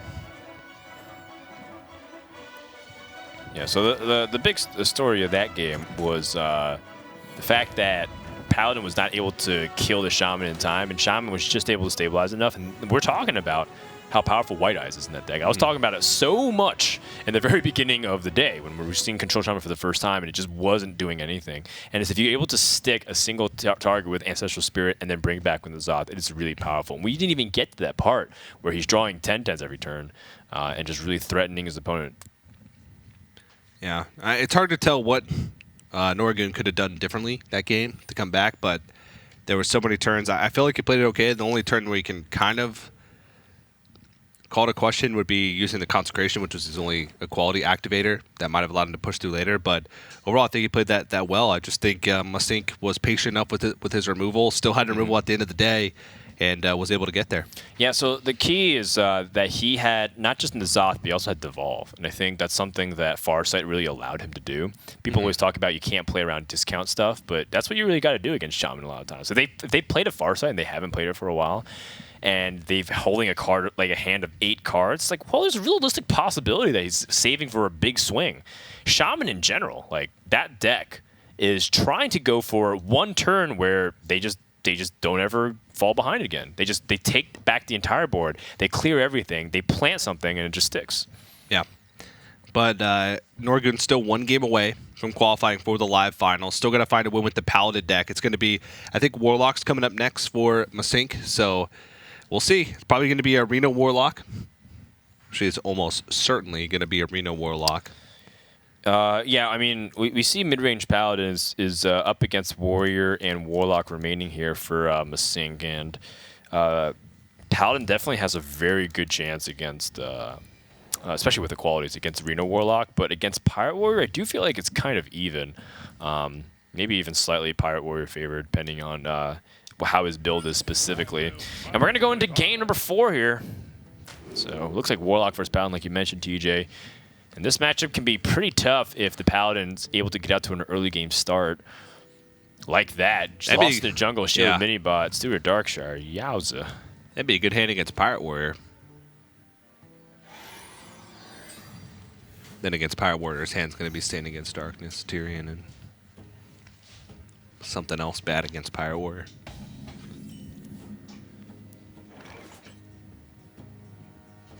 Now the question is, how do you go about going with this early turns? Looks like he's going to be patient with the Lost in the Jungle.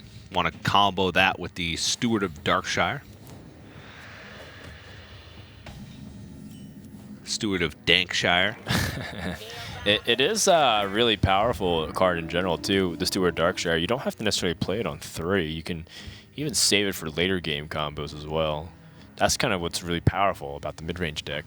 Paladin can scale really powerfully into the late game. It doesn't have each card has its use early game, but even the early game cards has use in the late game as well. Yeah, that's true. Like Shielded Minibot, you're like, well, it's a 2-mana 2/2 Divine Shield, but surely it gets worse later on. It's like, well, no, if you attach a Steed on it, it's actually insane. It's a 4-9 or 4-8 that has Divine Shield. And it's like, it's just like everything of Paladin kind of synergizes with each other, and that's what we're talking about for a while. Yeah. Muster for Battle. One of the most powerful cards ever digitally printed in Hearthstone. Yeah, I believe I was told that at one point it had the highest win rate as an individual card when played. Just because of how much it seizes board control and how much it kind of snowballs things in your advantage. Now, granted, that was a time when Secret Paladin dominated the meta. Yeah. And things have changed a lot in Hearthstone. I wonder if it's changed at all. But these days, it's kind of hard to contend against that. Doomsayer, just kind of like a pray and hope moment that my opponent doesn't have Quartermaster or Stegodon. I mean, he doesn't. He doesn't have a way to get through this outside of Equality. That's a bummer. It's a bummer, but I mean, let's think for a second here. If he ends up using Equality, he ends up playing another minion and then he dies to Hellfire. Yeah, it's pretty devastating. But Noriggoon's going to go for it just because he feels like the threat of it is more important. And now, I think Masinc got a lot of important information. He says he has no Quartermaster and no Stegodon. He definitely would have played either of those. Yeah, that's true. Stegodon has a chance for it to miss, but you still go for it because there's so many options for it to actually hit. Yeah, and Hellfire plus Mistress of Mixtures gives Masinc a lot of game here. Oh, man, yeah, it's almost guaranteed that he has to do that at some capacity. You can't let your opponent have a chance to top deck the right answer. Not to mention that because they have the coin, they still have an option for like a powerful Stegodon turn. And so you clear every single minion possible as well. There's not really any other options, to be honest. You can go with Kazakus, but that just for seems a too 1-mana risky. potion? Yeah, but it feels like you would need more than a 1-mana potion, I guess, but maybe not. I don't know. I think Hellfire plus Mistress of Mixtures just gives you... just jumps out at me, you know? It speaks to me. I think Masinc's kind of slow rolling here at this point. It's I'll be very surprised if he doesn't end up going for the Hellfire in this position because it just seems so good. Definitely worth evaluating, though, for sure, if you want to do something else. But Kazakus is too unreliable, and there's much better targets for potion, Blast Crystal Potion. Yeah, good thing he went for the Hellfire, too, because if he hadn't whiffed on Kazakus Potion, then Sunkeeper Terran would have pushed 15 points of damage. Yeah, it almost would have been game right there. Yeah. Reporting for duty. Noriggoon going to use the coin to get out these extra 1/1s, and now he's got actual substance behind this push. Before, it's just kind of flair. He had 1/1s with no real juice behind him. But now Noriggoon's got the big Daddy Tarim ready to boost those guys back if they need to. And if he doesn't, then he's got Vine Cleaver to build up a big board too. Is that Corrupting Mist? Yeah, it is. I actually don't mind that card that much. I know some people that kind of laughed at it first when it was revealed, but that's a pretty decent control Warlock card. It's kind of like Doomsayer, and I think you can even play both. So that way you can have good anti-aggro tools and kind of layer your ability to draw early game responses. Because as Arena Warlock, I'm always very sad when I draw like my late game against aggro. True. What's even more important is that Corrupting Mist sometimes is even better than Doomsayer because your opponent can just clear the board. If you play a Pirate and then you play Doomsayer, they can always like Heroic Strike to keep their Pirate onto the board. But if you play Corrupting Mist, they just They just kind of attack and then... They still have the same board at the end of the turn.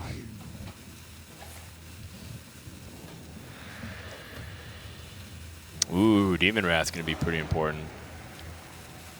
And there's the Corrupting Mist coming out, and it actually ends up being super powerful in this situation. Of course, it doesn't kill minions that come onto the board after it's played. So, say if he played Sunkeeper Terram here, he'd still be able to push the 12 damage and have a 3/7. But,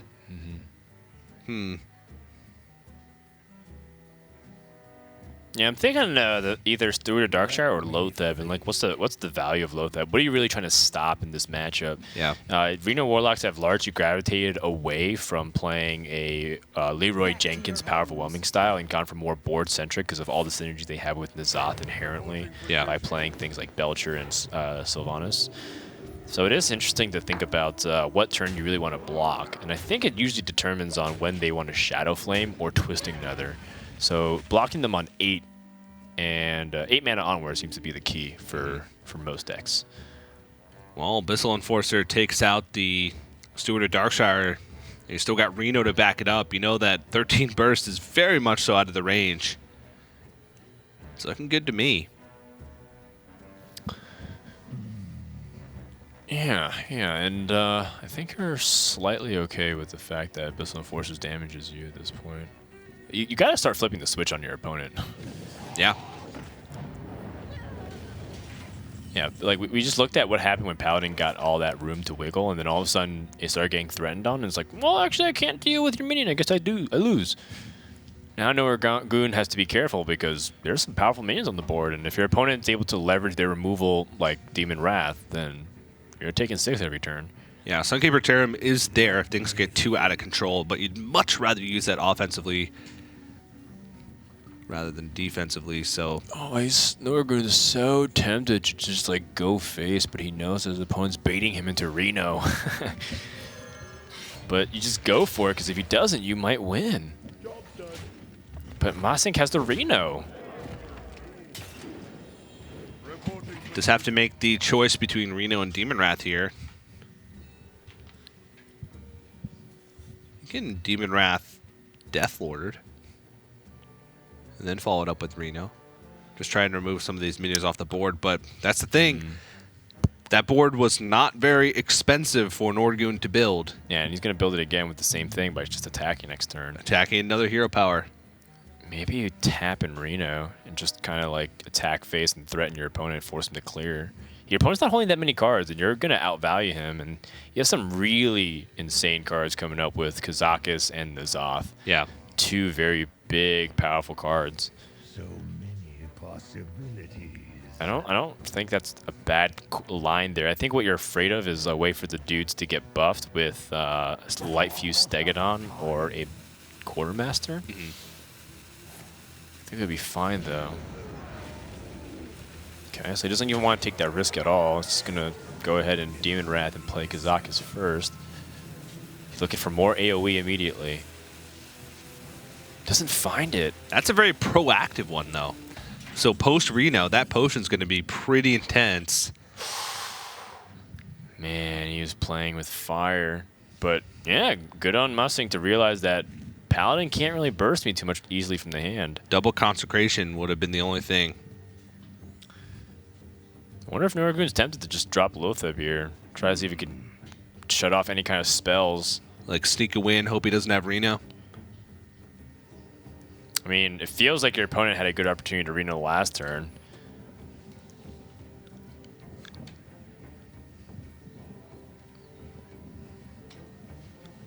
Also, I think he's maybe slightly worried about dying. So if he plays Lotheb, he also shows off the Kazakus potion for potentially killing him or something. True. This is still a very real threat for Masinc, even if he clears and plays Reno, because there's like 3 1/1s on the board. Yeah, this is definitely a good middle ground. And that's one thing about the 5-mana potion. It's definitely not as powerful against a big board full of stuff. He didn't get AoE, he did get those proactive potions, so if he needs to play reactively, it's not going to be quite as powerful. It looks like Noriggoon was contemplating overriding his Vine Cleaver to get more 1/1s onto the board. Hi, well, he's saying if you Reno, you're going to take a ton of damage, bud. Yeah, you're going to take, what, 15 right back? Yeah, so tap Reno looks like the only option. Tap Reno, kill the 5/5. You can Reno and also play Deathlord. Ah, that's true. But I guess it's not that risky. I was going to say there's a lot of minions that can come out that can punish you. Tyrion. Tyrion's the big one, I think. Yeah, I think that's the debate here for Masinc right now is tap to try and find more answers in Reno or try and put the Death Lord in front to block some of that incoming damage. He's got a lot of answers already. He's even threatening lethal by playing these minions. And also Death Lord. Is the Kazakus potion 5 damage? I thought it was, but If the Kazakus potion deal 5 damage, then it looks like he just wins the game. There's no way to heal for Noriggoon. He just has Kazakus potion plus Dark Bomb. yeah, it could be. It could be it. We probably have to confirm with the spectators, but I thought he picked the 5 damage. Either way, that's not going to stop Noriggoon from playing this Tarim right now. I wonder. The attack before Tarim really doesn't matter. Actually, we just got word in the Kazakus potion it's actually summon a 5/5 and put 2 random demons in your hand. Oh, okay. Sure. Noriggoon going to play a Sunkeeper Tarim, drops the Force of the Paladin Hammer, pull the Dr. Boom, free 7/7 for everybody. All face. Well, actually, you have to think about Shadow Flame for a hot second. Yeah. I think he's so low that he's forced to go through the trades here. Yeah, yep. But I mean, he's still threatening a ton of damage. Rest face. Now, Masinc does have the Twisting Nether available to him, and that's kind of set Noriggoon back to the Stone Ages. He's got Shield and Minibot and the Galactic Crawler. We kind of mentioned that they still have relevance later stages of the game, but that's if you have cards to back it up. Noriggoon has pretty much nothing right now. Deck doesn't really have much card draw usually because it doesn't need it. Its hero power is basically a card on its own. Masinc contemplating if he wants to life tap or just kind of play something else here, but I think clearing this is going to be the utmost priority. Your opponent's presenting lethal right now on board. He's 20 damage immediately. I wonder. Looks like tap twisting. Yeah, not the most mind-bending play there for Masinc. He just had to be very clear and stay alive. But the important thing is to think about what he wants to really do in the following turns here. If he's going to play N'Zoth or he's going to try to set up a bigger board. Noriggoon picks up a Stand Against Darkness, and that's a pretty good card. Honestly, it just refills the board right back up. You mentioned it, TJ. It's very easy for a Paladin just to refill. He's already seen Hellfire. He's seen Demon Wrath. He's seen Twisting Nether. Not much AoE left. Kazakus Potion is a possibility, as well as Shadow Flame. He's also seen Abyssal Enforcer, so the AoE is very limited for Noriggoon at this point, but Noriggoon's really low. Yeah, there's the Kazakus Potion that he hasn't seen yet. Yeah. You think about which 2-mana minion he wants to drop, if he wants to drop both or just Hero Power. And I think Hero Power is pretty important to get mileage out of your mana for the next 2 turns, because it doesn't look like you're going to kill him next turn. I wonder if Noriggoon's even thinking about the possibility of not playing anything, because if his opponent doesn't do anything, then he can't play his Stegodon or his Quartermaster if he picks it up.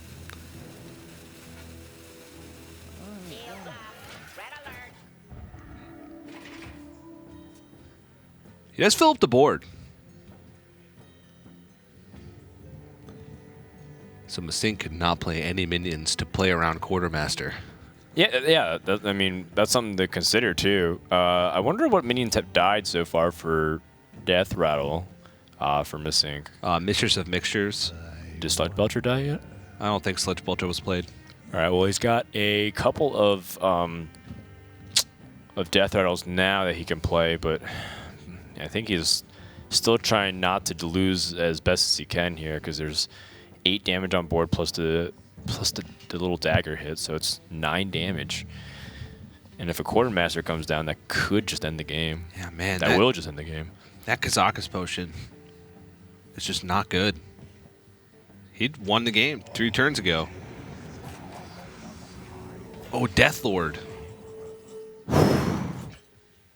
Tyrion being drawn now. That's starting to get real serious. But He just loses if he plays the Tyrion. yeah. Oh, man. You have to consecrate and hope and just get through. I think he loses. I don't know if there's a way out. Wait, so if he consecrates, he actually goes up 5 health because of the Mistress of Mixture. So it goes to 13. And then he also can pull a minion. He pulls a through minion, but Deathlord. there's really not that many minions left in the deck that are going to help him. Well, if he pulls like a Stonehill Defender, he'll stay alive. I don't know if I mean, is there Stonehill Defenders in the deck? There tends to be, yeah. But you might be right. He could have cutted it. But that's his only way to stay alive, because if he just plays the Tyrion, he's just going to get Blast Crystal Potions, and he's going to push to face with the remaining minions.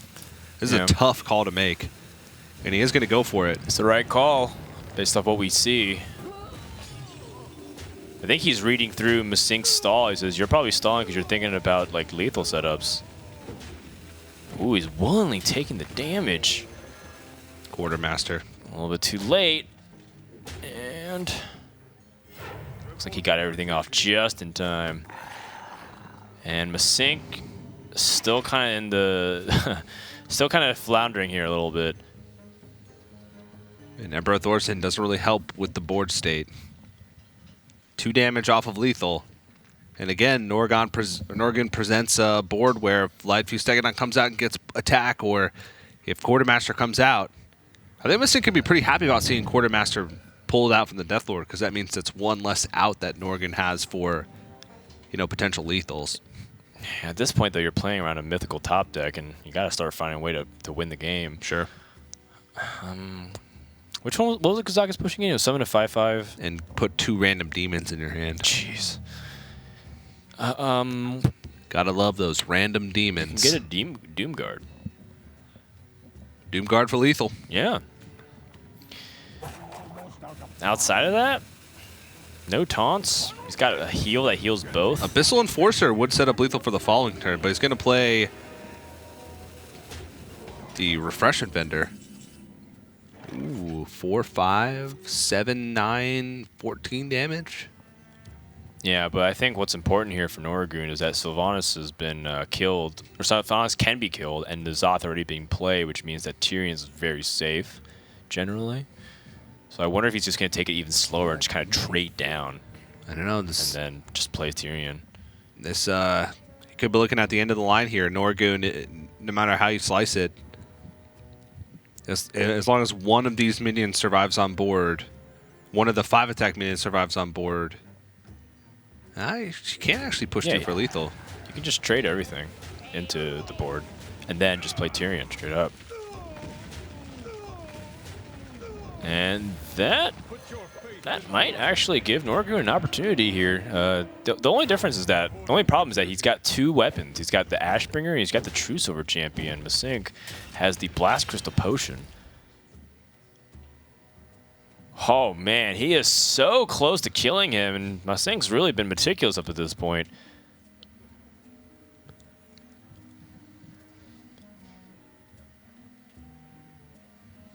Twilight Drake, Blast Crystal Potion push. Oh, wow. Okay. He's going for the demons. He gets a Void Caller and a Void Walker.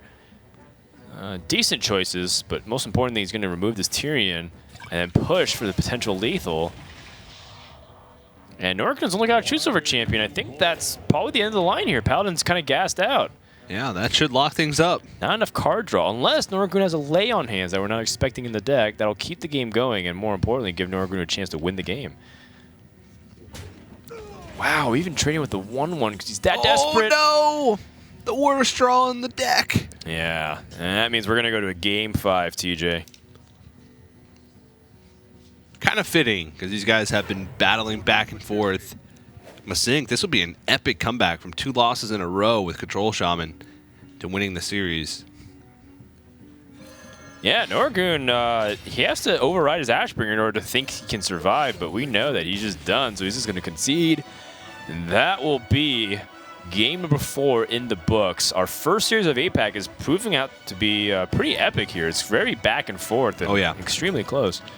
Yeah, and the last matchup's going to come down to the Warrior deck from Masinc versus the Paladin that we've seen lose twice in a row now for Noriggoon. So we could be seeing a little bit of a different pace game in the final one if it is Pirate Warrior. But I don't know. Pirate Warrior. He's been showing some very heavy control stuff, but we've seen heavy control stuff matched with Pirate Warrior often today. Yep. So, and Pirate Warrior just has so many strengths in Wild at the moment.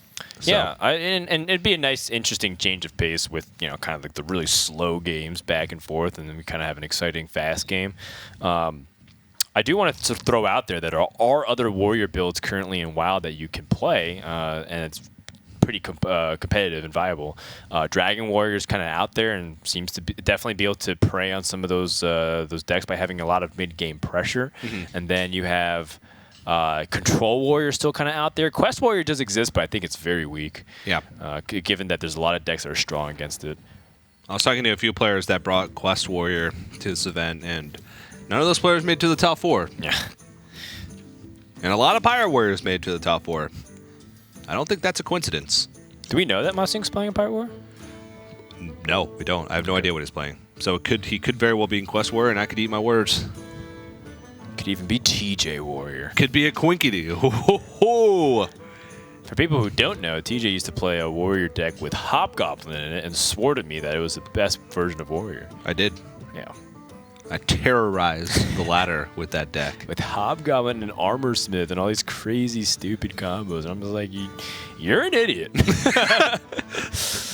And I gladly embrace that. I'm like, I'm an idiot. Sometimes it's fun being an idiot, Dan.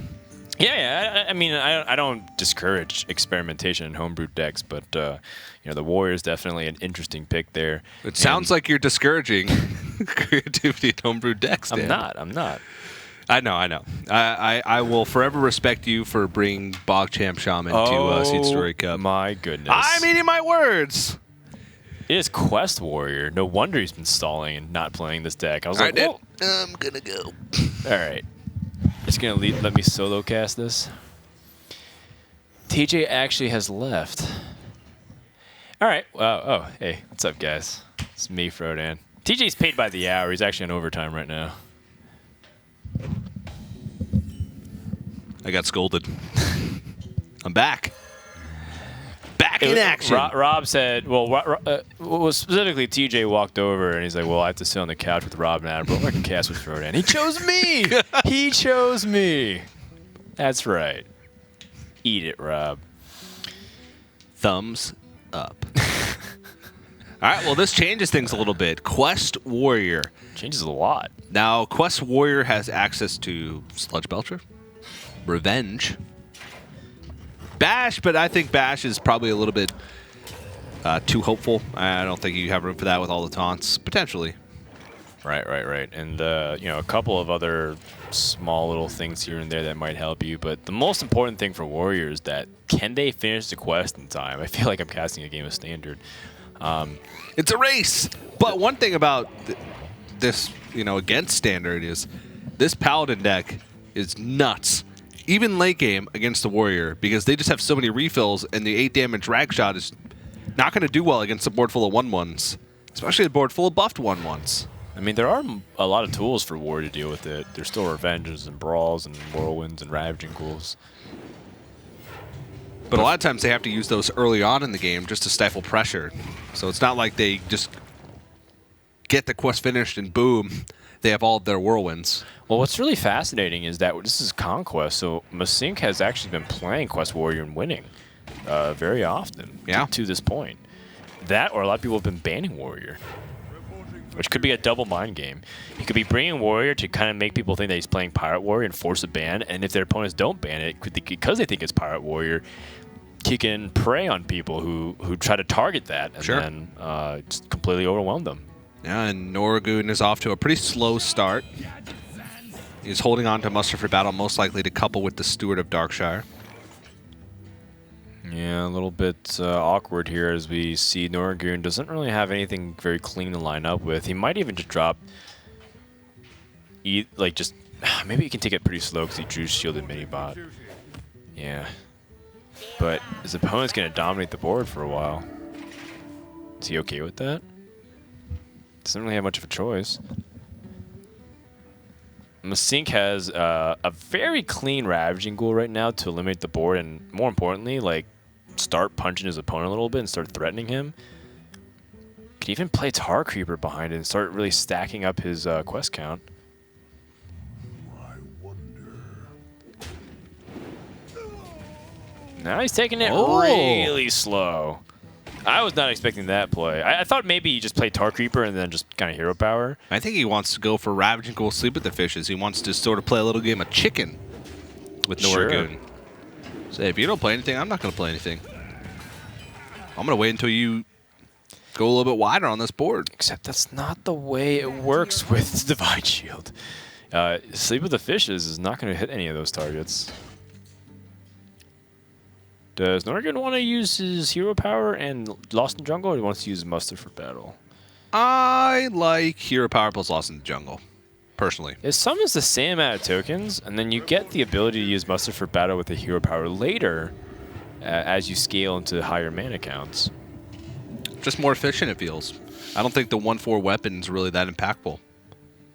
That's just me, though. Yeah, I mean, you also get to use Lost in the Jungle in a different spot for only 1 mana, so it might be cheaper to play it with, like, Tarim, for example. Yeah, that's true. But this is a tough board to remove. You don't really want to use 2 AoEs, because those AoEs are a premium once this game goes late. But if you don't, you risk taking a ton of damage.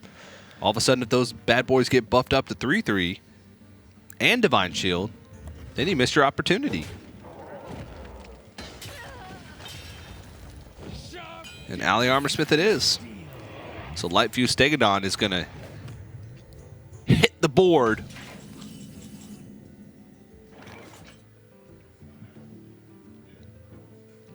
Yeah, I think the Stegodon is definitely called for here. If you hit a single, like, really good adapt, like Poisonous, then you can protect all your Divine Shield minions. Oh, Poisonous would be so good. It would force him to double Whirlwind effectively.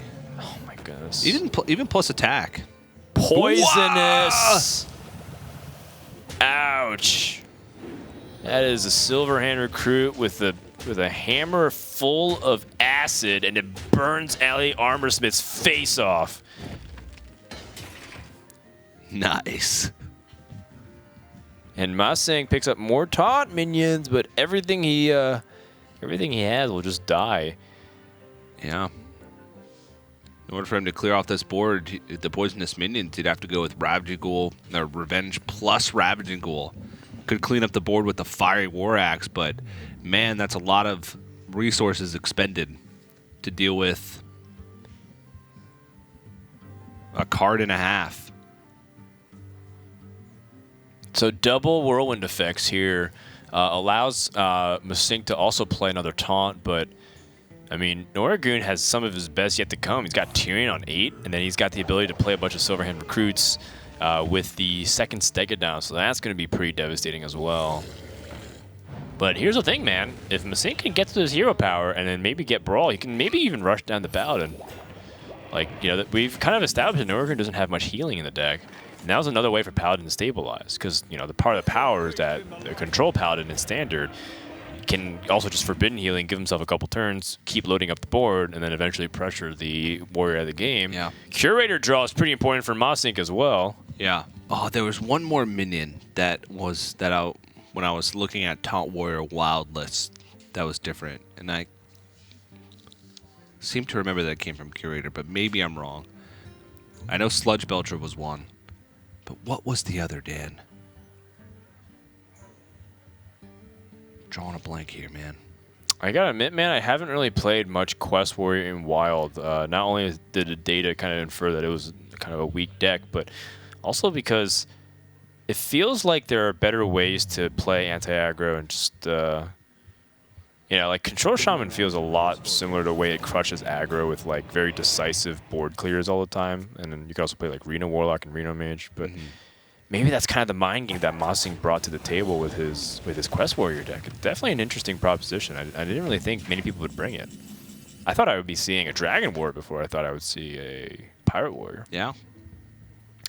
Noriggoon picks up another Galactic Crawl, and I think we're starting to see like the pain of some of the tech choices. This is something that I know a lot of players think about, like, well, why don't you just put Galactic Crawls in your deck all the time?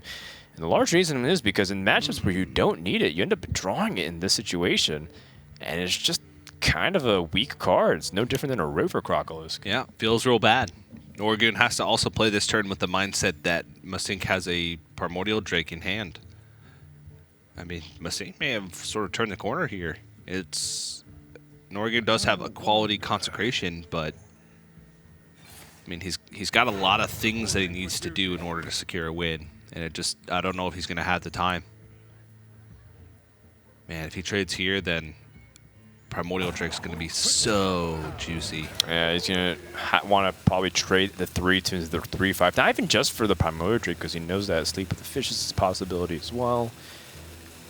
So he does. Looks like Noriggoon kind of gets at least what he's trying to do here. But this is going to be a painful Primordial Drake. He's going to take a dump all over this board. It's just bad breath, DJ. That's what it is. Primordial Drake's pretty savage in the mornings. And Masinc can also back it up, too, with a Fiery War Axe and clear off more of the board here. And that's what really matters to him, just keeping the board squeaky clean. Noriggoon's Paladin is definitely struggling a lot here. Oh, yeah. And I gotta say, man, the way he built it was very anti-aggro. And he's just not hitting any of aggro matchups at all with this Paladin deck.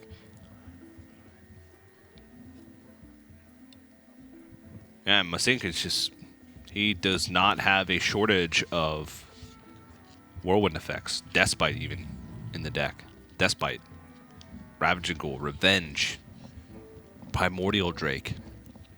If he has 2 of all those cards, that's 8. 8 clears. Well, Masinc's not immediately playing the Primordial Drake. I think he's tempted to keep it for the Sleep with the Fishes. Maybe he wants to even finish the quest this turn, but looks like he ended up picking up a more expensive taunt. Going for the Divehorn Hatchling and just realizing that, you know what? I like this play. I can actually save this for Sleep with the Fishes and just go for a better board clear later on. Yeah. This is not bad. And there's the quest complete. Noriggoon's on a clock.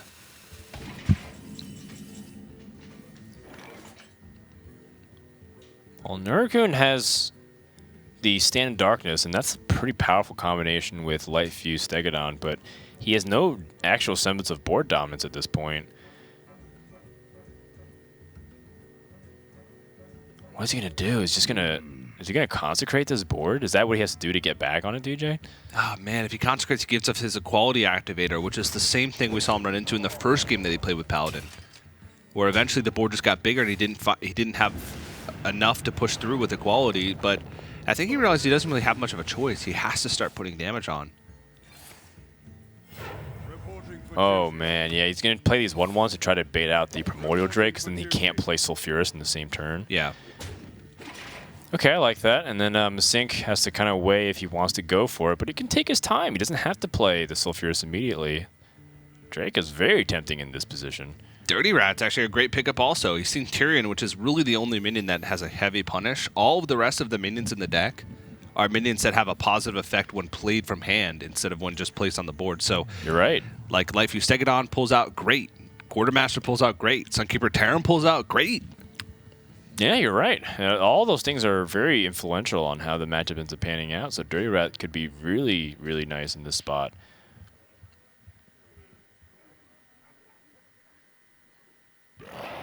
Dirty Rat's always going to be there. Maybe he wants to wait until he's completed the quest. No, he's just going to do it afterwards. Pulls out the Stegodon, and that is brutal for Noriggoon. Yeah, man, this looked like it's a Masinc win all the way down. Must have for battle picked up. There is another Whirlwind effect for Masinc. He could Deathbite and then override the Deathbite with Sulfuras. Noriggoon going to have to use the Equality here. This is looking more and more like a reverse sweep here from Masinc, and Noriggoon is pretty much just relegated to utilizing his Stand Against Darkness just as 1/1s. The benefit is that Masinc might have to use Sulfuris and give up his life gain total, but this is looking pretty good for the warrior. He's got even a clear with Death's Bite, Sulfuris, and then Hero Power.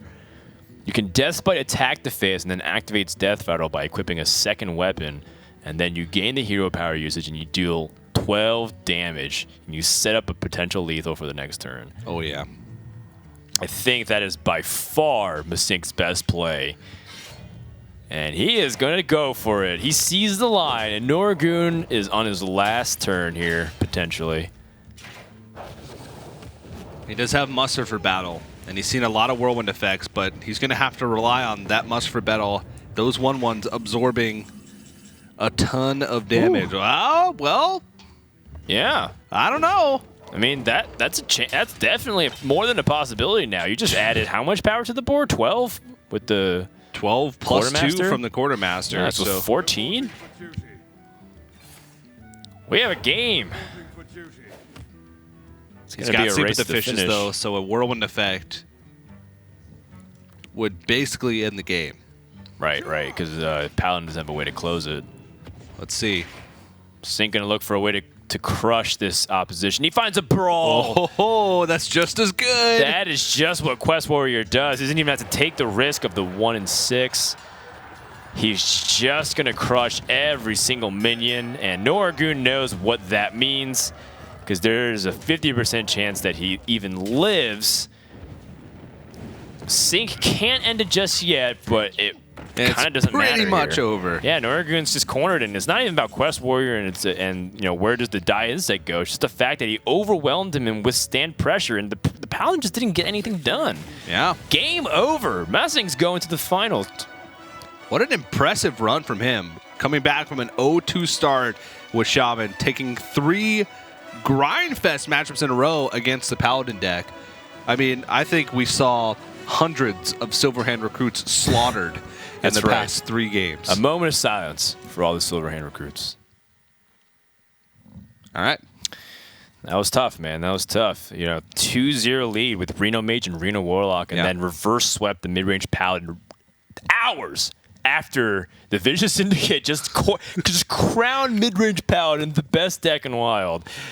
You know, and that's why we have to take data with, you know, in perspective. Because at the same time, Paladin's very good, but you have to make sure you're outfitted for the right tech, because he clearly teched against pirates and all these aggressive stuff, and he just didn't have any answer against a lot of the control stuff. And how much sample size is there for Quest Warrior in Wild on the ladder where the stats are taken from? So pretty crazy stuff. But let's go ahead and take a look at the bracket now for Asia Pacific after just the first match. Masinc moves on to the live finals. Noriggoon is still going to have another shot. He's going to face off against the winner of 3-1-0-4 and Pro Jules Gamrer. Oh, man. I look forward to hearing Rob pronounce that one. They're going to be catching the next series for you guys, and we have 2 more series before we wrap up the day of qualifiers here at the Wild Open.